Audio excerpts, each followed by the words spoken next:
Bonjour à toutes et bonjour à tous et bienvenue sur ce webinaire Compliment Pro qu'on propose aujourd'hui avec les laboratoires COPMED. On a la chance aujourd'hui d'être accompagné du docteur Franck Gigon et de Jacques Perrault. Bonjour à vous deux. Bonjour. Donc aujourd'hui, on va parler un petit peu d'homéostasie intestinale et puis on verra un petit peu les produits qui peuvent être proposés, notamment des laboratoires COPMED. On va voir les approches phytonutritionnelles. Donc, pour ceux qui ne connaissent pas encore le fonctionnement de Livestorm, vous allez pouvoir nous envoyer des messages tout au long de la présentation sur le chat. On a un modérateur de chez Compliment qui va être là pour vous aider s'il y a des petits soucis techniques plus tôt. Si par contre vous avez des questions sur la présentation, est-ce que vous pourriez les poser dans la rubrique questions, donc en bas à droite. Comme ça, on pourra y revenir plus facilement à la fin de la présentation. Et vous pouvez aussi voter pour les questions qui vous semblent les plus pertinentes, parce que c'est des questions auxquelles on répondra en tout premier lieu. Je vais très rapidement laisser la parole au docteur Franck Gigon qui va pouvoir se présenter. On a beaucoup de choses à voir, donc je vous laisse la parole et je reviens sur la fin. Merci beaucoup. Donc effectivement, nous allons attaquer l'homéostasie intestinale avec une approche phytonutritionnelle. Donc pour ceux qui ne me connaissent pas, je suis expert en micronutrition, phytothérapie. J'ai eu la chance d'enseigner au DUMENAT au diplôme d'université en médecine naturelle pendant plus de 12 ans. Et puis j'ai été praticien libéral. Maintenant, je suis conférencier, formateur auprès de professionnels de santé et grand public. Et j'ai commis quelques ouvrages, dont voilà 3 derniers exemplaires, si ça vous intéresse. Il y a une collaboration avec le laboratoire COPMED, c'est le livre du milieu, pour ceux que ça intéresse au niveau micronutritionnel. Alors sinon, du point de vue du sommaire, nous allons faire quelques petits rappels physiologiques et ensuite nous allons plonger dans le monde de la tuyauterie de nos intestins pour s'intéresser effectivement à l'intégrité de l'homéostasie. Alors, en introduction, on va déjà rappeler ce qu'est le concept d'homéostasie. Homéostasie, ça veut tout simplement dire l'équilibre et c'est finalement la capacité d'un organisme ou d'un système à pouvoir maintenir l'équilibre de son milieu intérieur par rapport aux contraintes qui seraient exercées par le milieu extérieur, mais aussi, bien entendu, interne. Donc, de ce point de vue-là, si on se pose sur l'équilibre intestinal, l'homéostasie intestinale, il va falloir essayer de respecter autant que faire se peut 5 items. Alors le premier, c'est évidemment, ça vous savez tous bien faire, c'est de pouvoir, proposer aux patients une alimentation équilibrée et adaptée, personnalisée. Ce qui va nous intéresser plus particulièrement aujourd'hui, c'est, on va focaliser sur la barrière épithéliale sélective, comment on peut la restaurer, la cicatriser, l'améliorer pour qu'elle fuit le moins possible. Et puis la microflore équilibrée, on va faire quelques petits rappels, ce ne sera pas le sujet d'aujourd'hui, mais c'est quelque chose qui est bien sûr important, qu'il faudra prendre en considération. La détoxication fonctionnelle, évidemment, nous sommes exposés à des toxiques internes et aussi externes. Il va falloir aussi faire un peu le ménage de ce point de vue-là, soit avant, soit après, tout est possible. Quelque chose qu'on ne va pas traiter aussi aujourd'hui, mais qui est très important, c'est le fameux axe cerveau-intestin qui doit être respecté puisque, comme vous le savez, ça marche dans les 2 sens. Des problèmes intestinaux vont impacter le fonctionnement cérébral et dans le sens inverse, ça marche aussi. Donc là, ce n'est pas le sujet encore une fois d'aujourd'hui, mais c'est très important à prendre en considération.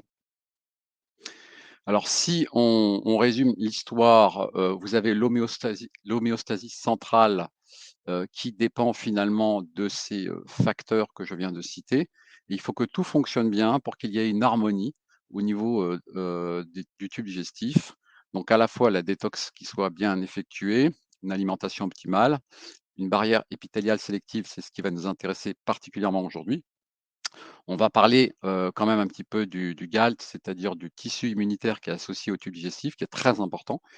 Et puis, évidemment, on va essayer d'aller vers le bio, c'est-à-dire l'équilibre du microbiote, autant que faire se peut, en respectant cet axe cerveau-intestin que je vous ai rappelé tout à l'heure. Parce qu'évidemment, s'il y en a un de ces 5 items qui est perturbé, eh bien, l'homéostasie va être rompue.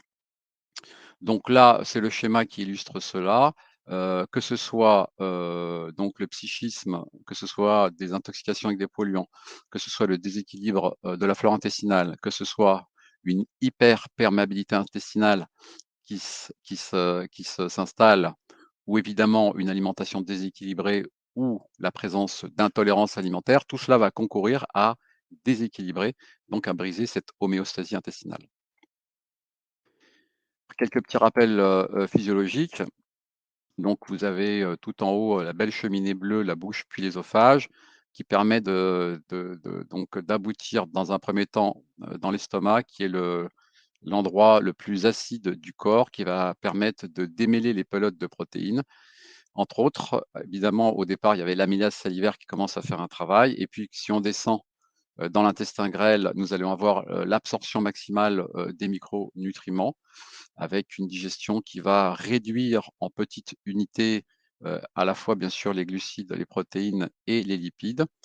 Et ensuite nous avons la phase finale en rose, hein, d'abord avec le côlon ascendant, puis transverse, puis descendant, où vont s'opérer encore, des choses de type fermentation dans le côlon ascendant et plutôt, putréfaction dans le côlon, descendant. Et donc là, c'est encore le lieu d'une activité, microbienne très intense, mais ce sont des microbes qui sont nos amis. C'est un partenariat de longue date. Alors, si on s'intéresse, à l'anatomie, eh bien, c'est très complexe le tube digestif puisque ce n'est pas qu'un tuyau pour boire, pour manger et pour éliminer les déchets. Il y a, de multiples couches et dans ces multiples couches, quand on part, de la lumière, c'est-à-dire du centre du tube digestif vers la périphérie, on se rend compte qu'il y a, une muqueuse d'abord, enfin avant la muqueuse qu'il y a des petites bêtes qui reposent sur cette muqueuse. Ensuite, il y a la muqueuse. Ensuite, il y a la sous-muqueuse. Et c'est dans la sous-muqueuse que vont se localiser à peu près 70% du système immunitaire. On va voir pourquoi. Et donc ensuite, il y a évidemment en périphérie, de façon plus externe, des muscles, des vaisseaux, etc. Toute une musculature qui permet finalement la progression du bol alimentaire et c'est ce qu'on appelle le péristaltisme et ce péristaltisme est très lié au système nerveux autonome et donc c'est encore là où on a ce fameux lien, cerveau-intestin puisque ça marche dans les 2 sens. Alors il faut rappeler que notre surface intestinale, c'est important puisque nous avons, un tuyau, digestif qui est relativement long, mais au-delà de ça, qui comportent des replis. Ces replis sont faits elles-mêmes de villosités, qui sont faits elles-mêmes de microvillosités et donc si on étale, en quelque sorte le tube digestif à plat, on obtient une surface intestinale qui est près, de 100 fois celle de la peau. Ça correspond peu ou prou à pour un homme de 70 kilogrammes à 1 ou 2 terrains de tennis, ce qui est quand même considérable et cette surface qui est, fine puisque c'est une monocouche de cellules, eh bien, est le lieu de traversée de choses, diverses, mais en premier lieu les micronutriments et cette barrière doit être sélective, c'est-à-dire qu'elle doit laisser passer les bonnes choses, elle doit essayer de laisser dehors, entre guillemets «les mauvaises choses». C'est un peu manichéen, mais c'est un peu comme ça que ça fonctionne et en fait, cet épithélium est aussi à part entière une glande puisqu'il est capable de sécréter une vingtaine d'hormones et à sa surface, il va héberger, presque 10 fois plus que les cellules de notre propre corps. Donc c'est quand même important. Il faut rappeler qu'on a à peu près entre 30 à 100 000 milliards de cellules dans notre corps et bien nous hébergeons quasiment 10 fois plus de bactéries et c'est sans compter aussi, les virus, qu'on n'a pas encore, tout à fait, étudiés. Et puis dans les sous-couches, dans la sous-muqueuse, hein, c'est ce que je commençais à dire, on héberge à peu près 2 tiers de notre système immunitaire, donc c'est pas pour rien. C'est une véritable douane, qui va, permettre de filtrer, autant que faire se peut, des éléments étrangers pour pouvoir soit les détruire, soit les bloquer. Donc là, nous avons de façon verticale, des entérocytes qui sont empilés. Donc à gauche, nous avons la lumière du tube intestinal. Donc c'est par là que les nutriments arrivent. Normalement, ils rentrent, quand ça se passe bien, dans le meilleur des mondes, par le côté villosité, avec par le pôle apical, comme on dit. À l'intérieur de la cellule, évidemment, il va y avoir des modifications, des transformations métaboliques. Ensuite, les micronutriments qui sont traités vont être, rejetés dans la circulation, mais aussi, dans la lymphe pour tout ce qui est partie, lipidique, c'est-à-dire plutôt le gras. En tout cas, tout ça, va atterrir, de façon importante dans la grande veine cave qui va s'aboucher sous le foie et donc le premier grand filtrage de notre alimentation, que ce soit liquide ou solide, va passer par la pompe aspirante qu'est le foie, avec encore un traitement qui va s'opérer à ce niveau-là. Donc ça nous amène à la notion de barrière intestinale et cette barrière intestinale finalement, elle a 4 niveaux de protection. Ce qu'on peut dire, c'est que le premier niveau, on en parle, pas toujours, mais c'est vraiment il y a un premier niveau de protection qui est la microflore elle-même intestinale, qui repose, sur cette muqueuse. Donc c'est une microflore amie, que nous hébergeons depuis que nous sommes tout petits. Alors pas à la naissance puisqu'évidemment le tube stérile, le tube digestif d'un nourrisson, pardon, est stérile et vient se coloniser avec, différentes sécrétions, de la maman. Mais, ensuite, à 3 ans, nous faisons l'acquisition d'une flore adulte de 3 ans en général, et dont, les populations, sont une véritable carte d'identité à vie. Sauf événements interrécurrents qui peuvent être évidemment des bouleversements par l'alimentation, les antibiotiques, et cetera. On va en reparler un petit peu. Donc la première barrière, c'est une microflore intestinale et nous avons de notre côté à travailler sur cet équilibre de la flore intestinale. C'est pas le sujet d'aujourd'hui, mais c'est très important, bien sûr, de s'en occuper. Alors, ce qui va nous intéresser plus particulièrement, c'est la deuxième barrière, qui est faite de mucus. Donc ce mucus est fabriqué par des cellules spécialisées, donc de cette barrière intestinale et dans ce mucus, eh bien, on va trouver des IgA sécrétoires qui vont, d'ailleurs, permettre, une première défense immunitaire non spécialisée, puisque ce sont des IgA sécrétoires.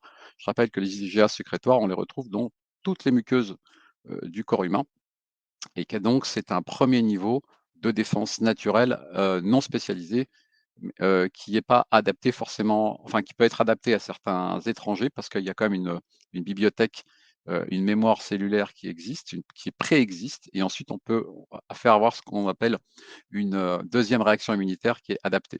Alors la troisième barrière, c'est l'épithélium intestinal lui-même, donc c'est une barrière mécanique. Elle est vraiment, extrêmement étanche puisque entre les cellules, il y a ce qu'on appelle des jonctions serrées, qu'on appelle des nexus et que, sauf incident dont on va parler, eh bien cet épithélium est vraiment imperméable, en tout cas sur ses côtés, quand les cellules sont bien serrées. Et alors la quatrième barrière, c'est une barrière immunologique parce qu'en fait, si, un corps étranger arrive à traverser tout cela, il est accueilli par la douane, donc le système immunitaire qui se trouve dans les sous-couches et là, va y avoir, des reconnaissances antigéniques qui vont être opérées et si, voilà, le système immunitaire l'accepte, tout se passe bien et si on reconnaît, pas, le corps étranger, en tout cas le corps comme étranger plus exactement et comme quelque chose de potentiellement pathogène, il va se développer une réaction immunitaire adaptée, qui va permettre évidemment de se défendre et d'attaquer.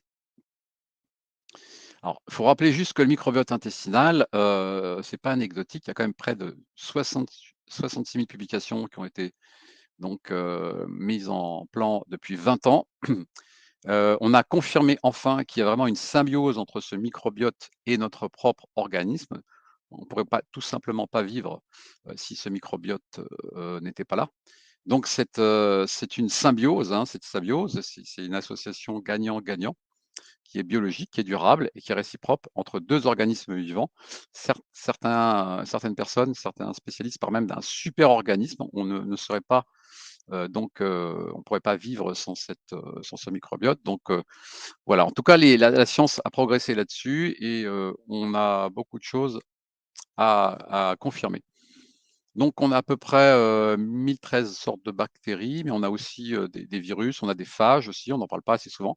On a des champignons à l'état de trace qui, lorsque le milieu se modifie, peut devenir pathogène, à l'instar du Candida albicans, hein, qui est présent dans nos muqueuses, mais qui peut aussi, devenir pathogène dans certaines conditions. On a 300-500 espèces, recensées, mais en fait, il semblerait qu'il y en ait beaucoup plus. Alors tout ça, ça représente 500 000 à 600 000 gènes, hein. Donc, ça a été analysé par des ordinateurs. On parle de métagénome et ce métagénome est beaucoup plus important, déjà par le nombre. Donc, on parle que ce métagénome est 100 fois plus important que le génome humain et d'ores et déjà, on peut dire que l'activité métabolique générée par ce microbiote est au moins aussi importante que celle du foie et je rappelle que les nutriments rencontrent au départ pas le foie, mais bien le microbiote qui va déjà opérer des premiers éléments de digestion. Et donc, si le microbiote n'est pas équilibré, la digestion va être altérée. Et qui va prendre derrière un peu cher, c'est quand même le foie, qui va avoir quand même une surcharge de travail. Donc ce métagénome, finalement, ça correspond, à une véritable empreinte génétique, bactérienne unique qui correspond à chaque être humain, comme une carte d'identité. Donc, bon, bah, ça, on en a un petit peu déjà parlé. On va considérer que l'hôte et son microbiote, c'est vraiment un super organisme et qu'il y a une symbiose qui s'opère depuis la nuit des temps et qu'on est fait pour vivre avec, donc on va s'en occuper.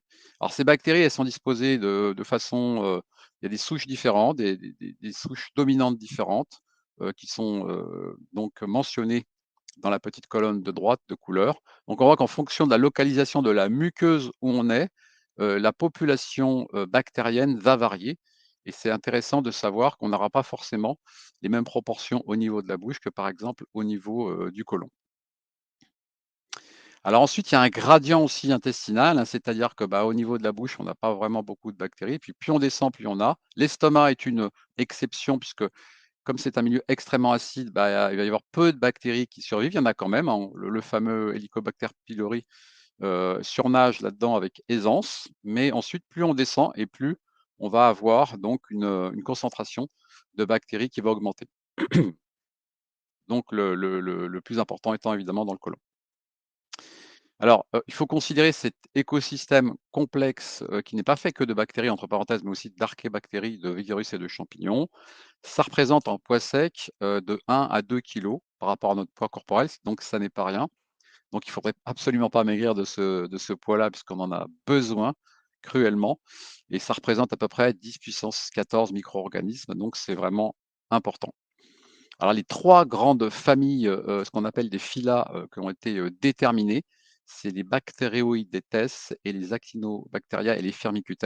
En général, on parle plutôt que des Firmicutes et des Bacteroidetes, donc c'est pas facile à dire. C'est vraiment les deux populations principales qui sont à la surface de notre muqueuse. Alors, quelle est la fonction, on va les rappeler, de la microflore intestinale? Elles sont multiples. Alors déjà, maturation et homéostasie du système immunitaire, donc jusqu'à 3 ans, à partir du moment où on va bien essaimer et faire multiplier dans notre tube digestif, cette microflore, il va y avoir un dialogue qui va s'opérer entre les bactéries et bah, le système immunitaire qui est encore une fois à 70 dans la sous-muqueuse. Et donc, ça va permettre une éducation immunitaire jusqu'à l'âge de 2-3 ans. Donc, c'est très important. Après, évidemment, il y a un dialogue qui continue, mais ce ne sera pas forcément une maturation immunitaire. Ensuite, il y a une perméabilité sélective qui s'opère, c'est-à-dire que ce tube digestif permet, encore une fois, de laisser passer certaines choses et d'en retenir d'autres. Évidemment, on peut parler, ces bactéries vont commencer déjà un travail de détoxication de certains groupes alimentaires. Ils vont notamment permettre de métaboliser, de fermenter notamment, les protéines et les glucides.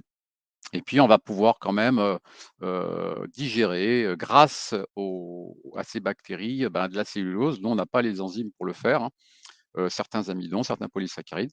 C'est une source de fabrication de nombreuses vitamines, dont la vitamine A, K, quasiment la moitié de la vitamine K est synthétisée au niveau du tube digestif, des vitamines du groupe B aussi. Il y a aussi une dégradation des acides biliaires qui est opérée, mais aussi, les organismes vivants étrangers qu'on appelle les xénobiotiques, bien sûr les médicaments et les fameux acides aminés aromatiques qui, quand ils sont trop nombreux ou trop concentrés, vont, nous augmenter notre risque de cancer. Et enfin, cette microflore peut aussi fabriquer des antibiotiques naturels qu'on appelle des bactériocines. Mais c'est pas fini, car cette microflore est capable aussi de réguler l'absorption des acides gras, mais aussi des micronutriments, nous permet de nous défendre contre des invasions bactériennes pathogènes. Elle-même, elle est capable de générer des nutriments pour nourrir cet épithélium intestinal. Donc pour ça qu'il faut vraiment bien la considérer. Elle permet aussi la pousse de nouveaux vaisseaux, donc ce qu'on appelle l'angiogénèse. On s'est rendu compte dans plein d'études que ce microbiote était aussi, très lié à la régulation de l'appétit, de la satiété, mais aussi de la densité osseuse. On a pas mal de choses, des études avec glutamine, versus densité osseuse, entre parenthèses, les équilibres de la réserve de fer et la synthèse des neuromédiateurs. dont la sérotonine qui est sécrétée à plus de 95 au niveau du tube digestif. Alors, c'est pas la même celle qui est sécrétée dans le cerveau que dans les intestins.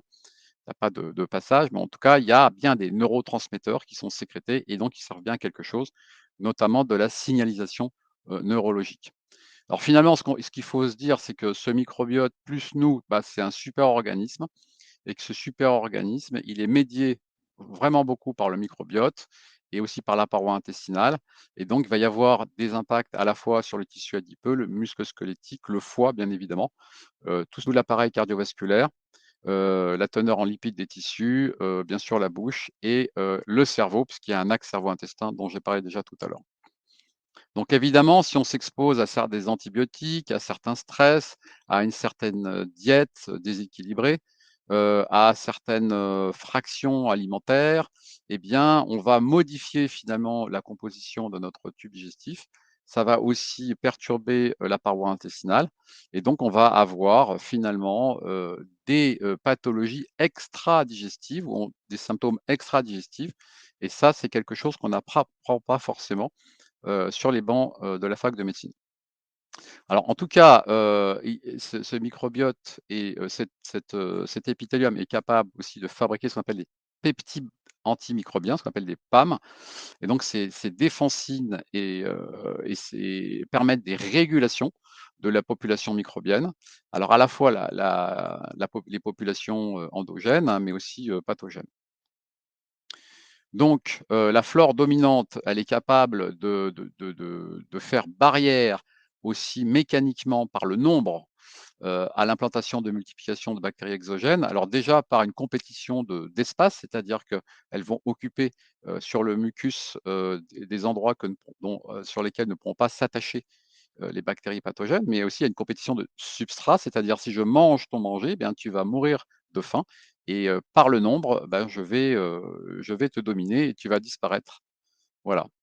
En tout cas, ce qui est important de savoir, c'est qu'il y a aussi une croissance, des villosités intestinales à la fois de façon interne, endogène par, des vaisseaux, nourriciers, mais il faut savoir que par l'extérieur, à la fois par les, mmh, les métabolites fabriqués par le microbiote, et par le mucus lui-même qui est à la fois protecteur mais nourricier, il va y avoir donc une nutrition qui va se faire de l'intérieur et de l'extérieur. Ouh là, qu'est-ce que j'ai fait? Excusez-moi, est-ce que je suis toujours à l'écran? Oui, je reprends.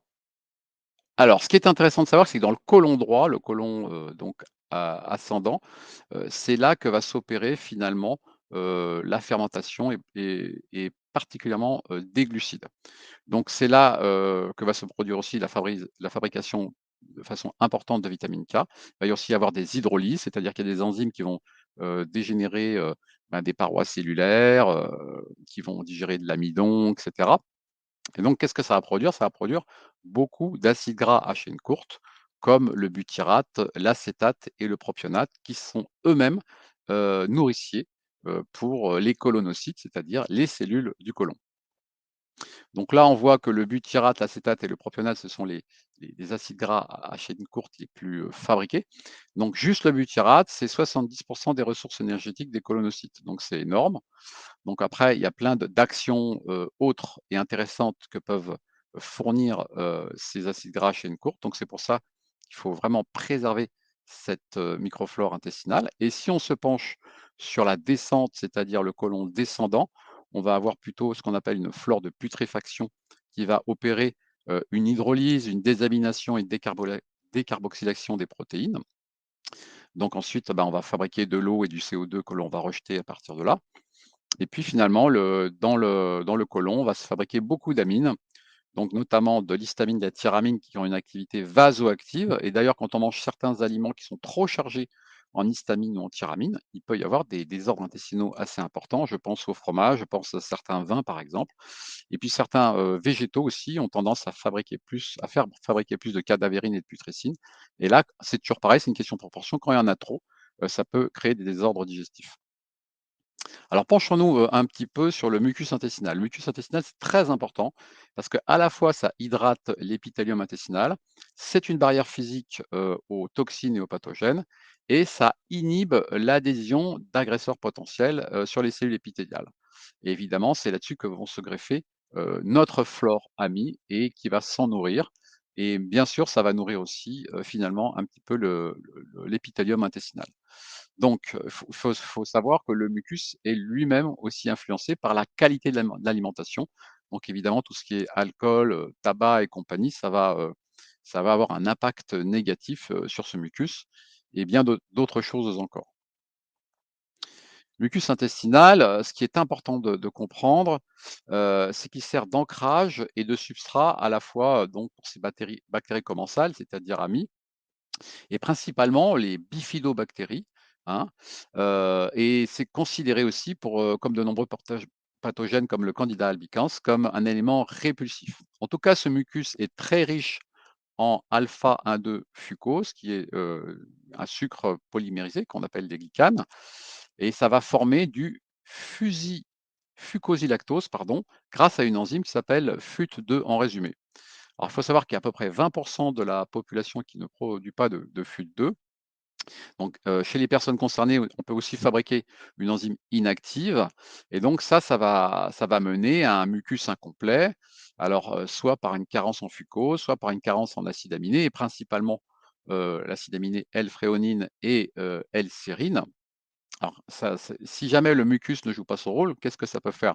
Eh on peut avoir déjà un déséquilibre du microbiote intestinal, donc avec des symptômes, bon, on va dire banaux, hein, avec des symptômes comme les ballonnements, les gaz, les diarrhées, constipation, lourdeur, maldigestion, le reflux et un peu plus loin, si ça dure, on peut avoir l'installation de pathologies qui sont, des pathologies à la fois du microbiote et de la paroi intestinale, donc, on peut avoir des candidoses qui s'installent, hein, puisqu'encore une fois le mucus, il est assez anticandidosique et il peut y avoir aussi malheureusement l'installation de maladies inflammatoires chroniques comme la maladie de Crohn ou la rectocolite hémorragique.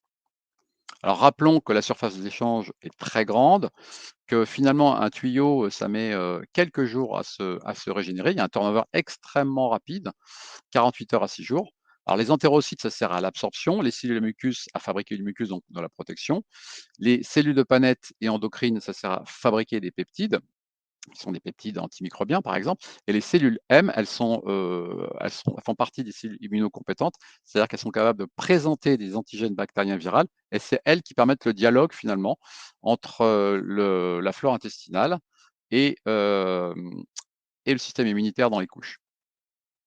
Donc là, on voit parfaitement, le mucus qui est chargé en IgA sécrétoires. Ces IgA sécrétoires ne tombent pas du ciel, elles sont fabriquées à l'origine par des plasmocytes qui, eux-mêmes, sont des leucocytes B qui ont subi une différenciation. Donc ça, c'est dans toutes les muqueuses du corps humain et ça, c'est très important de savoir que toutes les muqueuses du corps humain fabriquent des IgA sécrétoires.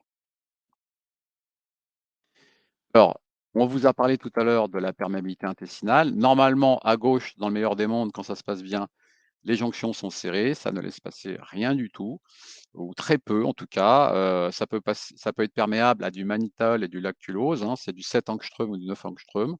C'est imperméable à des protéines, donc qui sont beaucoup plus grosses, de l'ordre de 50 angstrom, et les bactéries, c'est 10 000 angstrom. Alors vous comprenez bien que ça ne peut pas du tout rentrer. Mais on peut avoir quand même, des voies transcellulaires. Les voies transcellulaires, c'est-à-dire à travers la cellule, hein, donc c'est pour pouvoir prédigérer les antigènes alimentaires. Donc ça, c'est ce qu'on appelle un phénomène de transcytose, c'est-à-dire que c'est des vacuoles d'invagination qui vont attraper, finalement les antigènes, les fragments antigènes et les digérer à l'intérieur. Alors, les jonctions serrées sont impliquées dans beaucoup d'états pathologiques. Ça va de la simple lésion aiguë à des inflammations chroniques intestinales. Et ça peut aboutir à des pathologies auto-immunes. Donc, en fait, on considère ces zones comme des serrures. Et s'il y a serrure, c'est qu'il y a une clé. Et la clé, c'est ce qu'on appelle l'interaction gliadine-zonuline qui va, générer, l'augmentation de la porosité intestinale ou pas. Et cette porosité intestinale, évidemment, c'est une porosité intercellulaire, c'est-à-dire paracellulaire, c'est à côté de la cellule et pas dans la cellule, on a bien compris. Donc on sait que par exemple la gliadine, hein, qui est issue du gluten, active la signalisation de la zonuline et plus la zonuline augmente et plus il y a une perméabilité accrue intercellulaire, notamment à des molécules qui sont beaucoup plus grosses. Donc ça peut être des débris bactériens, ça peut être des morceaux de protéines. Alors, vous avez compris que quand ça atterrit, au niveau du système immunitaire des sous-couches, là, il va y avoir une excitation, il va y avoir, un réveil, ça va activer, le système immunitaire qui va se mettre en branle-bas de combat. Alors, il faut savoir que les patients cœliaques produisent jusqu'à 30 fois plus de zonuline que les non cœliaques et que maintenant, dans les laboratoires spécialisés, on peut demander, le dosage de la zonuline. Alors, les principales causes de libération de la zonuline, bon, alors ça peut être une exposition intestinale à certaines bactéries, notamment les LPS, mais ça peut être aussi la simple consommation de gluten avant même que l'intolérance au gluten, n'arrive, hein. Donc le gluten, on entend glu dans gluten, c'est une colle, c'est une protéine qui est assez irritante au niveau du tube digestif.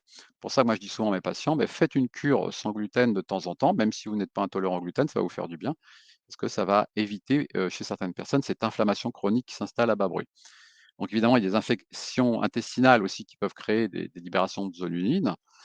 Alors, les maladies qui seraient impliquées avec cette activation de zonuline, on les a bien identifiées dans les études, hein. Bah, déjà, c'est quasiment toutes les maladies auto-immunes comme la maladie cœliaque, le diabète de type 1, les maladies inflammatoires chroniques intestinales, la spondylarthrite ankylosante, le lupus, la polyarthrite rhumatoïde. Et puis, bien sûr, tous ces états, où il y a un carrefour métabolique de l'insulinorésistance, c'est-à-dire l'obésité, le diabète et cetera. Malheureusement, le cancer, on sait qu'il y a une activation de la zonuline aussi. C'est pour ça qu'aussi, il faut bien s'occuper dans toutes ces maladies, de cette étanchéité et de l'équilibre de la flore intestinale. Et puis, alors là, c'est extra-digestif aussi, mais il faut en parler. Tout ce qui est, problème inflammatoire au niveau du cerveau ou même pathologie démyélinisante comme la sclérose en plaques, on va même jusqu'à l'autisme et à la schizophrénie. On a vu que la zonuline était augmentée. Alors la muqueuse intestinale, comme je vous l'ai dit, les muqueuses, le le système immunitaire, il n'est pas que réparti, dans la sous-muqueuse du tube digestif. Il y en a aussi, eh ben, au niveau, des bronches, au niveau des sinus, au niveau du vagin, au niveau, voilà, il y en a un peu partout. Voilà, donc ça, c'est important de connaître cette répartition générale. Donc, quand c'est dans les muqueuses, on appelle ça le MALT, hein, Mucosis Associated Lymphoid Tissue. Donc c'est la principale porte des pathogènes, parce que la peau, c'est un épithélium pluristratifié avec un peu de kératine dessus, donc c'est très, imperméable.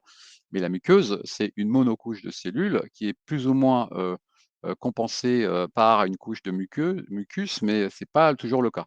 Donc par exemple, au niveau des poumons et du vagin, du tractus génital, eh bien, on a des portes d'entrée relativement faciles. Et puis la plus grosse porte d'entrée, eh bien, c'est évidemment, la plus grande surface exposée de notre corps, hein, c'est pas notre peau, ce ne sont pas nos bronches. La peau, c'est 2 mètres carrés, les bronches, c'est à peu près un tapis de bowling. Eh bien, le tube digestif qui lui fait à peu près 1 à 2 terrains de tennis est la surface la plus exposée et donc le système immunitaire a fort à faire. Donc, le système immunitaire, il est, dans les sous-couches, hein, donc, il y a différentes organisations cellulaires. Soit il y a des lymphocytes diffus qui se trouvent, dans les villosités, soit il y a des monticules qu'on appelle les plaques de Perrière, qui sont, médiées par des cellules qu'on appelle les cellules M. En tout cas, tout ça est relié par, des canaux, lymphatiques. Et en fait, le système immunitaire, il a vraiment un double travail, c'est-à-dire qu'à la fois, il doit tolérer, bah, il doit tolérer quoi? Bah, il doit tolérer, des protéines, alimentaires que l'on doit manger, qui nous permettent de nous reconstituer, par exemple. Il doit tolérer une population bactérienne amie à sa surface. Donc cette tolérance, orale nécessite des réponses immunosuppressives, mais aussi il doit se défendre contre des envahisseurs. Alors là, pour le coup, c'est des germes entéropathogènes qui peuvent être des mauvais virus, des bactéries méchantes, des méchants parasites aussi. Donc là, la première ligne de défense, c'est quand même les anticorps, qui sont des IgA sécrétoires et aussi des réponses cellulaires dans un deuxième temps. Mais, on va dire que voilà, on doit avoir ce double, travail, à la fois tolérer et défendre. Alors, si on se place du point de vue des populations cellulaires immunocompétentes, c'est le boulot à la fois de cet équilibre régulation-tolérance. Et bien finalement, c'est l'équilibre entre deux populations, c'est des lymphocytes qu'on appelle les T régulateurs et puis les T17. Voilà. Et entre les deux, mon cœur balance. Soit il y a trop d'inflammation, soit il y a trop d'intolérance. Et c'est cet équilibre subtil que le corps essaye de trouver tout le temps. Voilà, ça c'est un schéma pour vous montrer qu'il y a une recirculation lymphocytaire, c'est-à-dire que les lymphocytes vont donner, par exemple, si une information est captée au niveau du vagin, eh bien, cette information va être médiée et envoyée à toutes les autres muqueuses sous forme, par exemple, d'IgA sécrétoire, dans un premier temps, et après, ça peut être une réponse immunitaire encore plus adaptée. Donc ça veut dire, par exemple, que quand on a inventé des probiotiques que l'on mettait en intravaginal, eh bien, on avait une réponse immunitaire, par exemple, sur d'autres muqueuses, notamment respiratoires ou même digestives. Donc ça permet de comprendre que le corps distribue l'information à partir d'un point de départ qui peut être une muqueuse, mais ça peut être n'importe quelle muqueuse, et ensuite l'information est distribuée. Ce qui nous intéresse, nous, particulièrement aujourd'hui, c'est la perméabilité intestinale, mais pas que, c'est l'hyperperméabilité intestinale. Parce que c'est bien d'être perméable, mais il faut que ce soit une perméabilité sélective, mais il ne faut pas tout laisser passer. Alors, qu'est-ce qui fait que notre tube digestif devient trop poreux? Eh bien déjà, c'est toute cette alimentation avec des process industriels qui est déséquilibrée avec les additifs et compagnie. Bien sûr, le fait d'avoir une consommation chronique d'alcool ou de tabac. Malheureusement, les médicaments pris sur le long terme, les antibiotiques, les corticoïdes et bien d'autres encore, ont cette tendance fâcheuse à augmenter la porosité intestinale. Donc, il faut bien questionner nos patients sur ce qu'ils prennent en ce moment. Évidemment, le stress avec le cortisol, stress chronique, hein, pas le stress aigu, mais le stress chronique va induire du cortisol qui va augmenter finalement un peu comme les corticoïdes de synthèse de cette porosité intestinale, la pollution évidemment, malheureusement les infections répétitions. Et puis après, il y a des sensibilités individuelles alimentaires que l'on peut identifier, hein, comme l'intolérance au gluten. Alors ça peut être juste une sensibilité au gluten, ça peut aller très loin jusqu'au donc à une sensibilité très importante. Et puis il y a bien sûr les FODMAPs, tout ça, ça rentre en ligne de compte et ça participe à cette augmentation de la porosité intestinale. Alors, quels sont les symptômes que l'on peut avoir par rapport à ça? Finalement, au départ, des symptômes assez banaux. On peut avoir des troubles digestifs comme diarrhée, ballonnement, douleur abdominale. On peut avoir l'installation d'une maladie inflammatoire chronique. Donc, alors, c'est contemporain d'IMICI, la porosité intestinale. Alors, est-ce que c'est parce qu'on est inflammé qu'on est poreux ou l'inverse? Quelle est la poule qui a pondu l'œuf? On a des idées là-dessus. Le syndrome du côlon irritable, à chaque fois, il y a une phase de porosité qui s'installe, même si c'est intermittent. La fatigue chronique, les maux de tête, ben, à partir du moment où on laisse passer certains toxiques, on comprend bien que ça puisse impacter de façon générale l'organisme. Les gens qui ont une résistance à perdre du poids, il faut aller tout de suite regarder s'il n'y a pas une hyperperméabilité intestinale. Évidemment, j'en ai parlé, lait, gluten, caséine, il y a des intolérances alimentaires qui génèrent et entretiennent ces porosités intestinales. Alors, tout ce qui est allergie, asthme, rhinite, il faudra aller tout de suite voir, évidemment, la paroi intestinale aussi.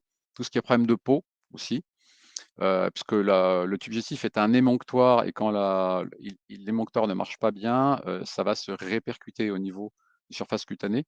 Et puis, bien sûr, bien, comme le système immunitaire s'emballe dans les sous-couches, ça peut générer à un moment donné de la fabrication d'anticorps anti-soi, c'est-à-dire ce qu'on appelle les maladies auto-immunes. Eh bien, à ce moment-là, on va fabriquer des anticorps anti-muscles ou anti-articulation ou anti-thyroïde. Et donc, on va rentrer dans ce complexe qu'on appelle les pathologies auto-immunes. Et c'est un moyen de rencontrer les pathologies auto-immunes et de les soulager en prenant en considération, évidemment, cette hyperperméabilité intestinale. Alors, aujourd'hui, on va pas parler de la dysbiose, mais il faut savoir que c'est très contemporain, la dysbiose, l'hyperperméabilité intestinale. Donc, qu'est-ce qu'il faut traiter d'abord? Moi, j'aurais tendance à dire, par expérience, de commencer par l'hyperperméabilité intestinale, de s'occuper de la dysbiose dans un second temps. On peut faire les 2 en même temps. En tout cas, l'un entretient l'autre. Il va falloir s'occuper de ces choses-là à un moment donné. Et si vous avez bien compris que si ça passe trop et qu'il y a trop de toxines, c'est le foie qui va devoir gérer tout ça. Le foie étant la plus grosse usine de désintoxication de notre corps, toutes les cellules savent détoxiquer, bien évidemment, mais le foie, il est vraiment spécialisé là-dedans. Et donc, cette accumulation va créer une surcharge hépatique de travail avec, pour lui, ben, il va moins fabriquer de sécrétion biliaire, moins de production d'enzymes, il va être moins efficace dans la digestion. Donc, vous voyez qu'il y a un cercle vicieux qui commence à s'installer, qui n'est pas un cercle vertueux, évidemment. Alors, à gauche, vous avez une muqueuse saine, quand ça se passe bien, une bonne étanchéité, rien ne passe entre les cellules. Et à droite, vous avez ben, des virus, des bactéries, des morceaux de protéines, des micronutriments qui vont avoir du mal à passer. Mais c'est ce qu'on appelle la perméabilité intestinale augmentée et invariablement, le GAL, c'est-à-dire le système immunitaire qui est dans les sous-couches, va être perturbé. Alors, quand ça passe trop, et notamment ce qu'on appelle des LPS, ce sont des fragments bactériens qu'on a bien identifiés dans des études. Ça peut créer une inflammation de bas grade, au niveau digestif et c'est, les médiateurs de l'inflammation de bas grade qui sont situés au départ au niveau du tube digestif vont migrer dans la circulation générale et vont créer à distance, par exemple au niveau du cerveau, une neuroinflammation. Mais ça peut créer aussi, le terrain, qui va favoriser l'installation d'une insulinorésistance et encore une fois, là, il y a quelque chose, qui va s'installer en cercle, heu, on va dire vicieux. Alors les fameux LPS, ce sont des lipopolysaccharides qui sont des composants bactériens qui sont inflammatoires, que l'on trouve, à la surface de certaines bactéries et quand ces bactéries se multiplient un petit peu trop, bah, ces LPS vont créer les conditions de l'hyperperméabilité intestinale. Alors, à la faveur, d'un état d'obésité, alors, c'est marqué high fat diet, mais c'est plutôt, high, carb diet, c'est-à-dire c'est plus une alimentation qui est trop sucrée que trop grasse, qui va favoriser ça. Le diabète aussi, et aussi ce qu'on appelle le foie gras, c'est-à-dire le NAFLD, c'est-à-dire la stéatose hépatique non alcoolique. Alors, c'est pareil, on ne sait pas qui produit quoi, mais en tout cas, il y a un cercle vicieux qui s'installe et la façon de régler ça, c'est de vraiment alors les antibiotiques parce que c'est des bactéries, oui, mais après il y a un cercle vicieux qui s'installe aussi. On va plutôt nous aller sur les prébiotiques et les probiotiques et pour essayer de vraiment limiter au maximum cette inflammation de bas grade. Une inflammation de bas grade, ça augmente la porosité intestinale invariablement et ça va provoquer des inflammations à distance. Donc là, vous avez en haut les facteurs principaux qui concourent à la genèse de l'hyperperméabilité intestinale. Donc, on va les rappeler, la pollution, les agents infectieux, les médicaments, l'alimentation déséquilibrée, l'alcool, le tabac, le stress chronique, j'insiste. Et à ce moment-là, on va avoir des répercussions à la fois sur le tube digestif et tout en bas sur des secteurs extra-digestifs. Si on s'intéresse au foie, on voit que évidemment le foie va être atteint dans une chaîne de responsabilité et qu'à la fin, ça va créer tout en bas du tableau des lésions, cellulaires avec une stéatose hépatique, une accumulation de gras, mais surtout une fibrose qui peut s'installer. Donc il faut vraiment prendre ça en considération au plus tôt pour ne pas, que, le foie soit, impacté et c'est vraiment le foie qui est le plus exposé comme organe au départ. Alors, c'est quoi la dysbiose intestinale? On va faire quelques rappels. Alors, la définition, a été extrêmement difficile à trouver parce que, c'est un état écologique alternatif qui est pas nécessairement pathologique, parce que la dysbiose, ça veut dire déséquilibre de la flore intestinale, mais ça peut aussi dire simplement réduction de la diversité du taxa, c'est-à-dire du groupe de bactéries, que ça représente, mais ça peut être aussi une réduction de la richesse ou de la diversité génique. Donc, il n'y a pas de consensus véritable sur la symbiose homéostatique. On parle de biose, ça veut dire que tout va bien dans le meilleur des mondes, parce qu'il y a vraiment beaucoup de variations interindividuelles. Donc, en fait, on parle de dysbiose quand il y a une réduction de la diversité ou quand il y a une population qui prédomine. Alors, quand est-ce que ça se passe? Eh bien, bon, d'abord, il y a des terrains de sensibilité génétique. Évidemment, le mode de vie, joue beaucoup là-dedans, et c'est aussi les premières années de notre vie, qui vont aussi, prédéterminer en quelque sorte comment ça va se passer, bien qu'on puisse bien sûr agir dessus s'il y a problème. Et puis les pratiques médicales qui ont été faites plus ou moins tôt, hein, l'utilisation d'antibiotiques précocement, le fait d'avoir accouché ou pas, par césarienne, tous ces éléments-là vont concourir au fait qu'on va avoir un microbiote déséquilibré ou déséquilibrable dans le temps. Donc, on va définir la dysbiose comme un déséquilibre qualitatif et ou quantitatif du microbiote intestinal. Donc, encore une fois, on voit tout ce qui peut concourir à déséquilibrer la flore de façon extérieure. L'accouchement, j'en ai parlé, l'utilisation d'antibiotiques précocement, évidemment, le style de vie, bien sûr, et plus on prend de l'âge, plus il va y avoir un changement, un appauvrissement de certaines colonies par rapport à d'autres. En tout cas, c'est un petit peu redondant comme slide, mais c'est pour vous faire comprendre que le microbiote va être dans un premier temps impacté, dans un deuxième temps, ça va être la paroi intestinale qui va céder. Alors, on met souvent en avant les bienfaits du régime méditerranéen pour plein de raisons par rapport à la pyramide de la maladie chronique qui est tout simplement une alimentation des pays modernes, un peu industrielle, avec tous les process que l'on connaît. Alors, quelles sont les cliniques des dysbioses? Ben, il y a la dysbiose de fermentation, et ça peut être lié à un excès de glucides déjà. Donc avec les patients nous disent quoi? J'ai des constipations, j'ai des selles collantes, j'ai des gaz, mais plutôt inodores. Ils peuvent être ballonnés, mais avec des gaz, mais plutôt inodores. La halitose, donc une mauvaise haleine, peut s'installer. Et on reconnaît un tableau de dysbiose de putréfaction. C'est quand il y a plutôt un excès de protéines et plutôt animal. Là, les gaz vont être malodorants. Il y a plus de crampes. Oui, il peut y avoir aussi un ballonnement, des météorismes, des douleurs, mais ça sera plutôt sur le flanc gauche. Et les selles sont parfois glaireuses, c'est-à-dire qu'il y a une exagération de la fabrication de mucus, comme s'il fallait réagir à un irritant quelque part. Donc, vous voyez, c'est deux façons de trouver à peu près, de dissocier cliniquement assez grossièrement, mais on y arrive quand même. L'autre façon, c'est de palper le ventre des personnes. Et on peut s'apercevoir que le flanc droit, bah, c'est plus quand il est sensible, une dysbiose de fermentation de glucides. Et quand c'est le flanc gauche qui est sensible, c'est plutôt une flore de putréfaction qui est trop exagérée. Alors, les conséquences sur la santé de ces dysbioses, ben, c'est tout ce que je vous ai dit déjà tout à l'heure. Ça peut créer une dysimmunité avec des personnes qui font des infections récidivantes, des allergies, des terrains donc allergiques, qu'on appelle les atopies. Le syndrome de l'intestin irritable en fait partie. Les intolérances alimentaires en font partie. On peut avoir bien sûr des déficits micronutritionnels parce qu'on absorbe moins bien les micronutriments. Et puis, bien sûr, le stress chronique, l'anxiété et la dépression. Alors là, c'est en miroir, hein, ça agit dans les deux sens, hein. Le stress induit des dysbioses et des troubles de la perméabilité et inversement. Le surpoids, les syndromes métaboliques, les maladies auto-immunes, donc vous voyez que ça fait vraiment beaucoup de choses. En tout cas, du point de vue scientifique, on a établi des corrélations certaines entre déséquilibre de la flore intestinale et les maladies métaboliques, avec l'adiposité, notamment pendant la grossesse, avec l'athérosclérose, avec l'asthme, et des hypothèses qui sont en cours de confirmation. On a des liens très forts avec l'état allergique, avec des pathologies neurodégénératives, avec des problèmes métaboliques, avec certains cancers, et bien sûr les maladies inflammatoires de l'intestin. Pour certaines, les hypothèses sont déjà tombées et confirmées. On a aussi une association très forte entre déséquilibre de la flore intestinale et le surpoids.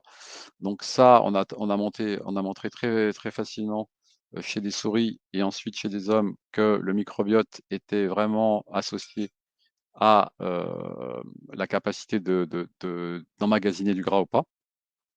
Malheureusement, le cancer aussi, puisque le cancer colorectal est associé à un déséquilibre de la flore intestinale. Alors parce que ça exprime un potentiel oncogénique.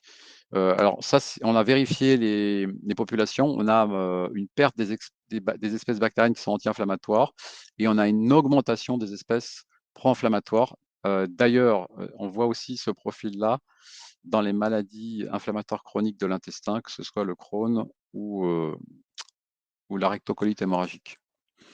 Donc on a même identifié un germe en particulier, le Streptococcus galolyticus, qui serait peut-être une oncobactérie, en tout cas qui ferait la promotion de la multiplication des cellules épithéliales de façon anarchique jusqu'à aller jusqu'au cancer.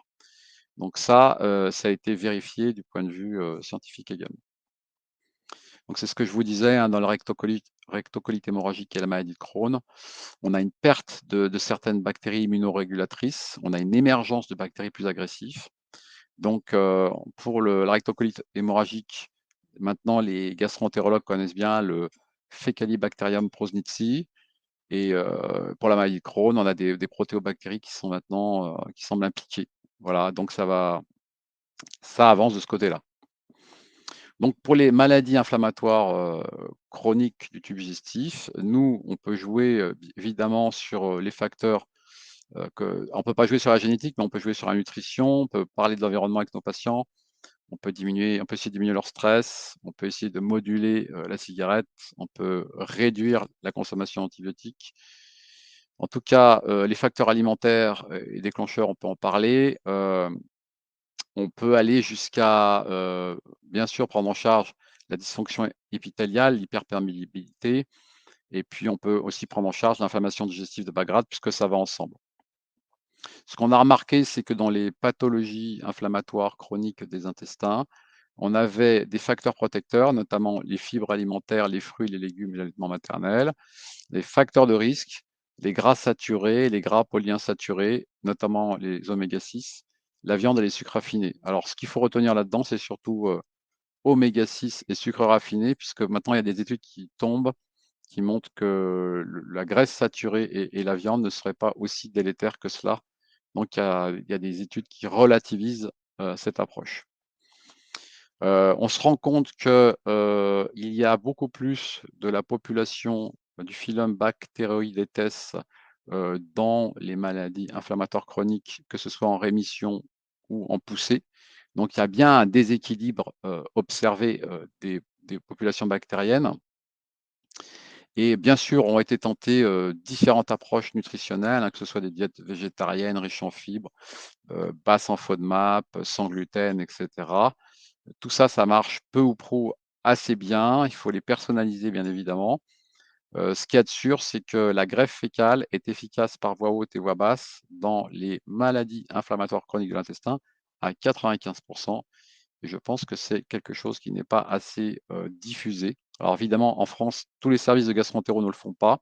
Il y en a qui sont spécialisés.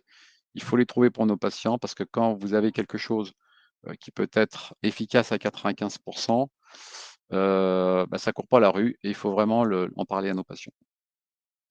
Très important, c'est de savoir que dès qu'on utilise des antibiotiques, on a un impact sur les maladies inflammatoires.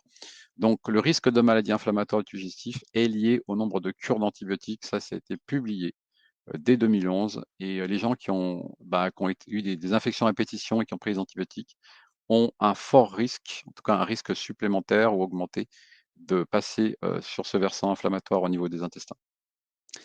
Alors évidemment, le syndrome de l'intestin irritable, c'est ce qu'on va nous rencontrer le plus souvent. Heureusement, c'est bénin, mais c'est très handicapant. Donc des douleurs abdominales, des ballonnements, des flatulences, des crampes, inconfort digestif, parfois il y a des urgences à aller à la selle, des problèmes d'évacuation incomplète, beaucoup de mucus. Ça touche 5 de la population.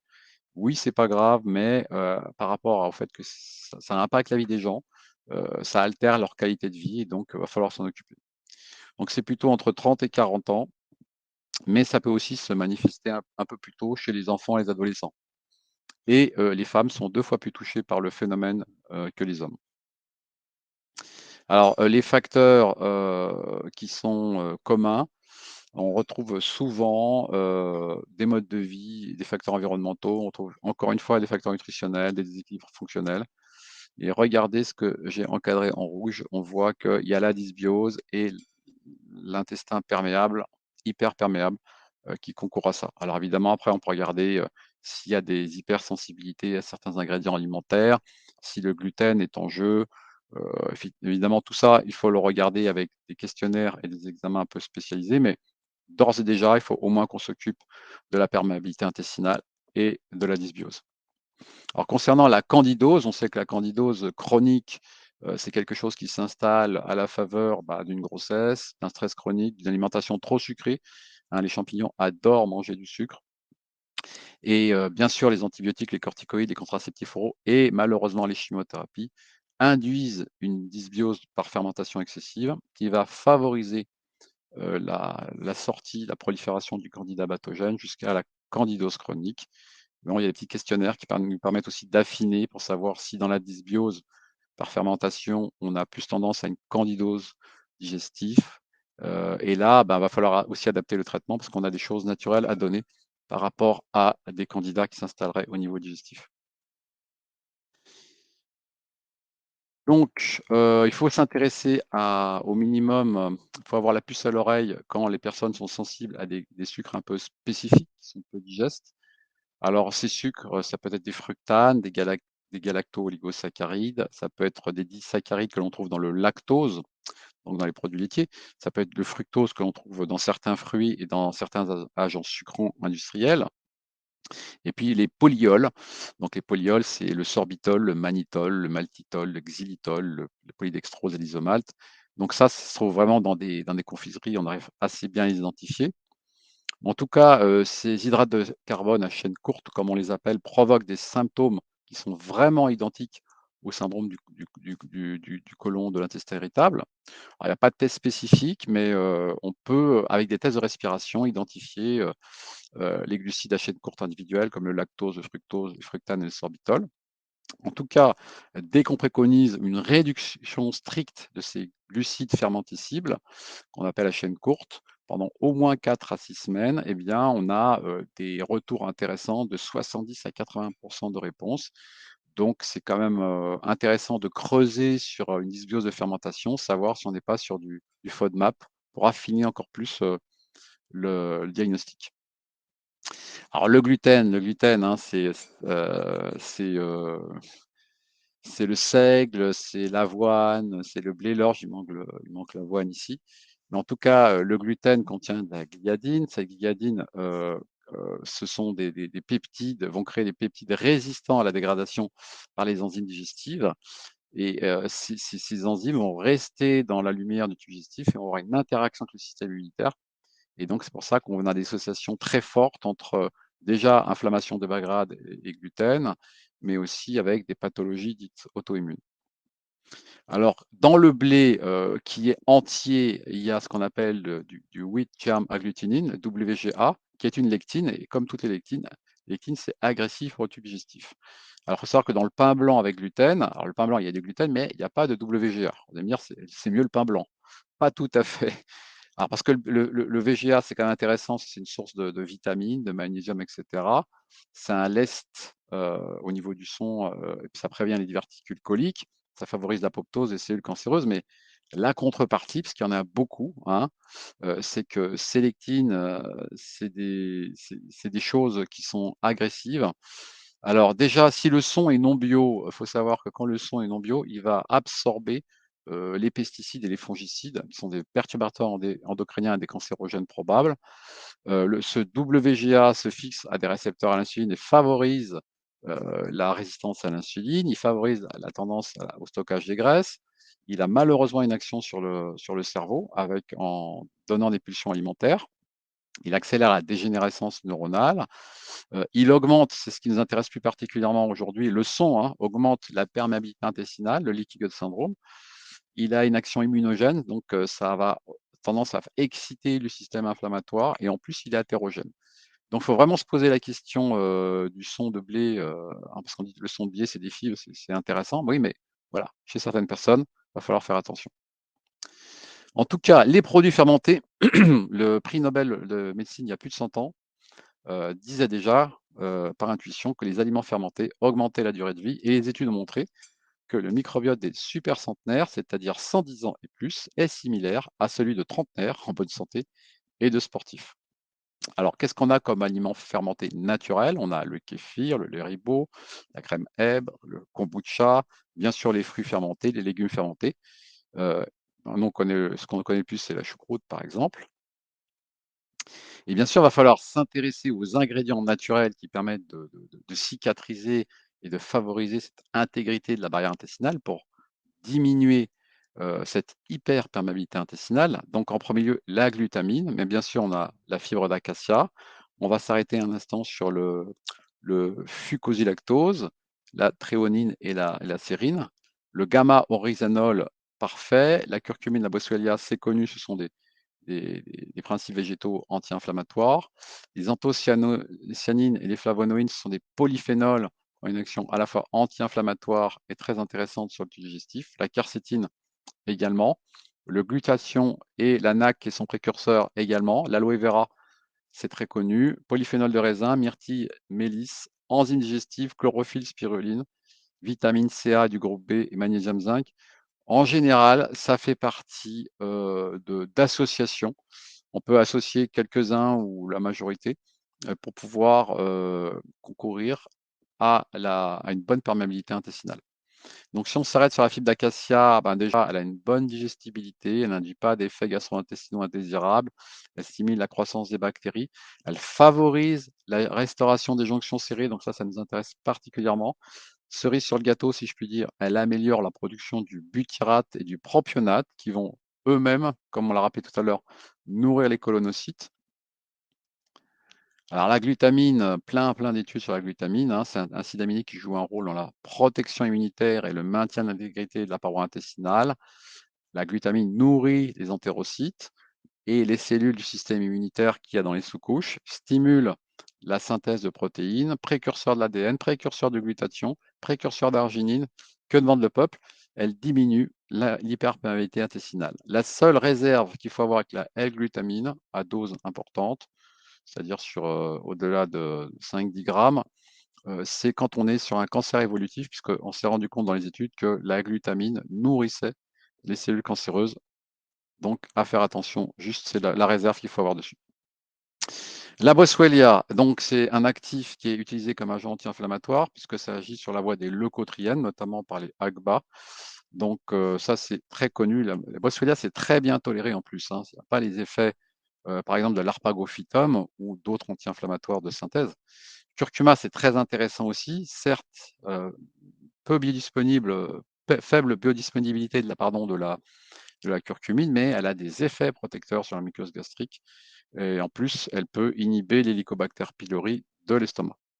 Alors le glutathion, c'est un antioxydant de base, donc dans les études, on voit qu'il marche sur les gastrites, les ulcères de l'estomac, la pancréatite, l'inflammation intestinale qui nous intéresse aujourd'hui, mais même la maladie de Crohn et la N-acétylcystéine qui est finalement son précurseur.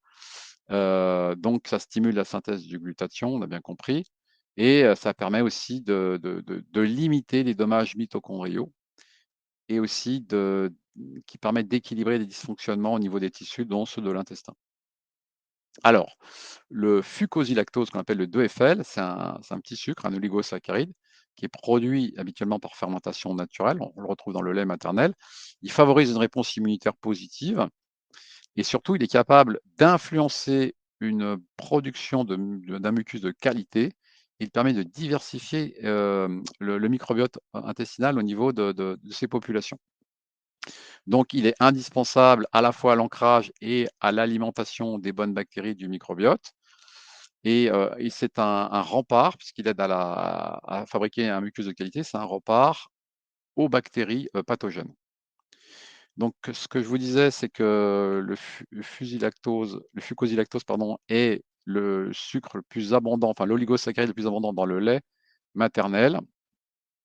Et d'ailleurs, on s'est rendu compte dans les études par rapport à l'enfant que ce fucosilactose façonnait le microbiome intestinal du nourrisson, qui entretenait celui de l'adulte en bonne santé après, parce qu'il a tendance à favoriser l'abondance de bonnes bactéries intestinales. Il favorise le développement cérébral, ça c'est quand même très sympa aussi. Il participe au maintien d'un système immunitaire en bonne santé. Il réduit le déséquilibre bactérien. Il participe à la maturation et au maintien de l'intégrité de l'intestin. Donc, c'est quelque chose qu'il faut avoir gardé à l'esprit. Et donc, il y a des études qui ont été faites pour montrer que les HMO, c'est-à-dire les oligosaccharides de lait, dont le fusicalose, eh bien, permettaient dans ces sucres complexes de lait, permettaient d'éviter que les bactéries pathogènes s'implantent. Et vous avez le petit schéma à droite qui l'explique très très bien. Ça permet effectivement de créer un lien avec les bactéries amies et de repousser les bactéries ennemies, en résumé. Donc l'étude, je vais passer dessus parce que le résultat, je vous l'ai déjà donné. Mais ce qu'il faut aussi pour rétablir l'intégrité de la barrière intestinale, c'est penser à rajouter de la L-fréonine, de la L-sérine, qui sont deux composants très actifs dans l'élaboration des mucines, donc qui participent au mucus.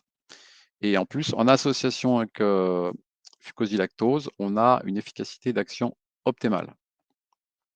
La quercétine, c'est un polyphénol bioflavonoïde qui est très intéressant dans l'alimentation. Donc, il y a des fruits et des légumes qui en contiennent un peu plus que d'autres, notamment l'oignon rouge, par exemple. Et des études affirment que le quercétine a une activité anti-inflammatoire, ça c'est sûr. C'est un anti-allergique puissant. Ça, il n'y a pas de doute là-dessus aussi. Et donc, au niveau du tube digestif, ça va créer un effet d'équilibre par rapport à l'inflammation de bas grade. Ne pas oublier les flavonoïdes d'agrumes, notamment l'hespéridine et la naringéline qui sont contenus dans l'orange et le pamplemousse, parce qu'on sait qu'ils améliorent la production de butyrate et de propionate, donc ces acides gras à chaîne courte qui vont nourrir encore une fois les colonocytes et favoriser le développement d'une muqueuse intestinale saine.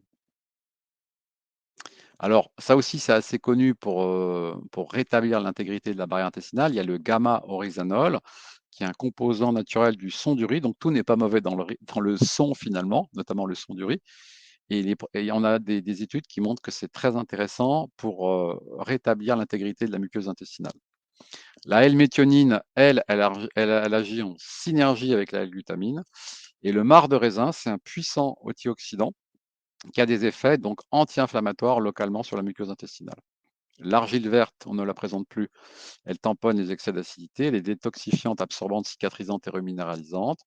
Elle permet, entre parenthèses, d'absorber les toxines et les gaz qui sont présents dans le tube digestif. Et la spiruline et la chlorophylle, ce sont des nettoyeurs. Hein. Source de chlorophylle, ça absorbe les métaux lourds, mais aussi ça permet de mieux cicatriser la muqueuse intestinale. La myrtille, elle est reconnue pour son activité antibactérienne, elle est riche en anthocyanosides, donc elle va avoir des actions sur les douleurs et même sur les spasmes intestinaux.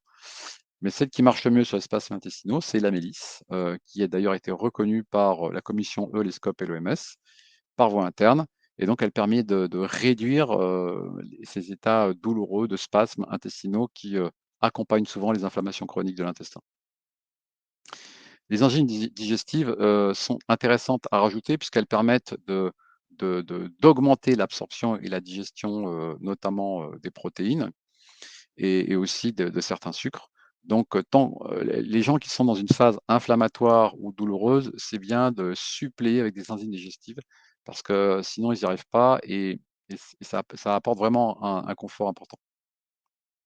Le zinc, il est indispensable parce que le zinc, il est nécessaire à la multiplication des cellules, donc tous les tissus à renouvellement rapide.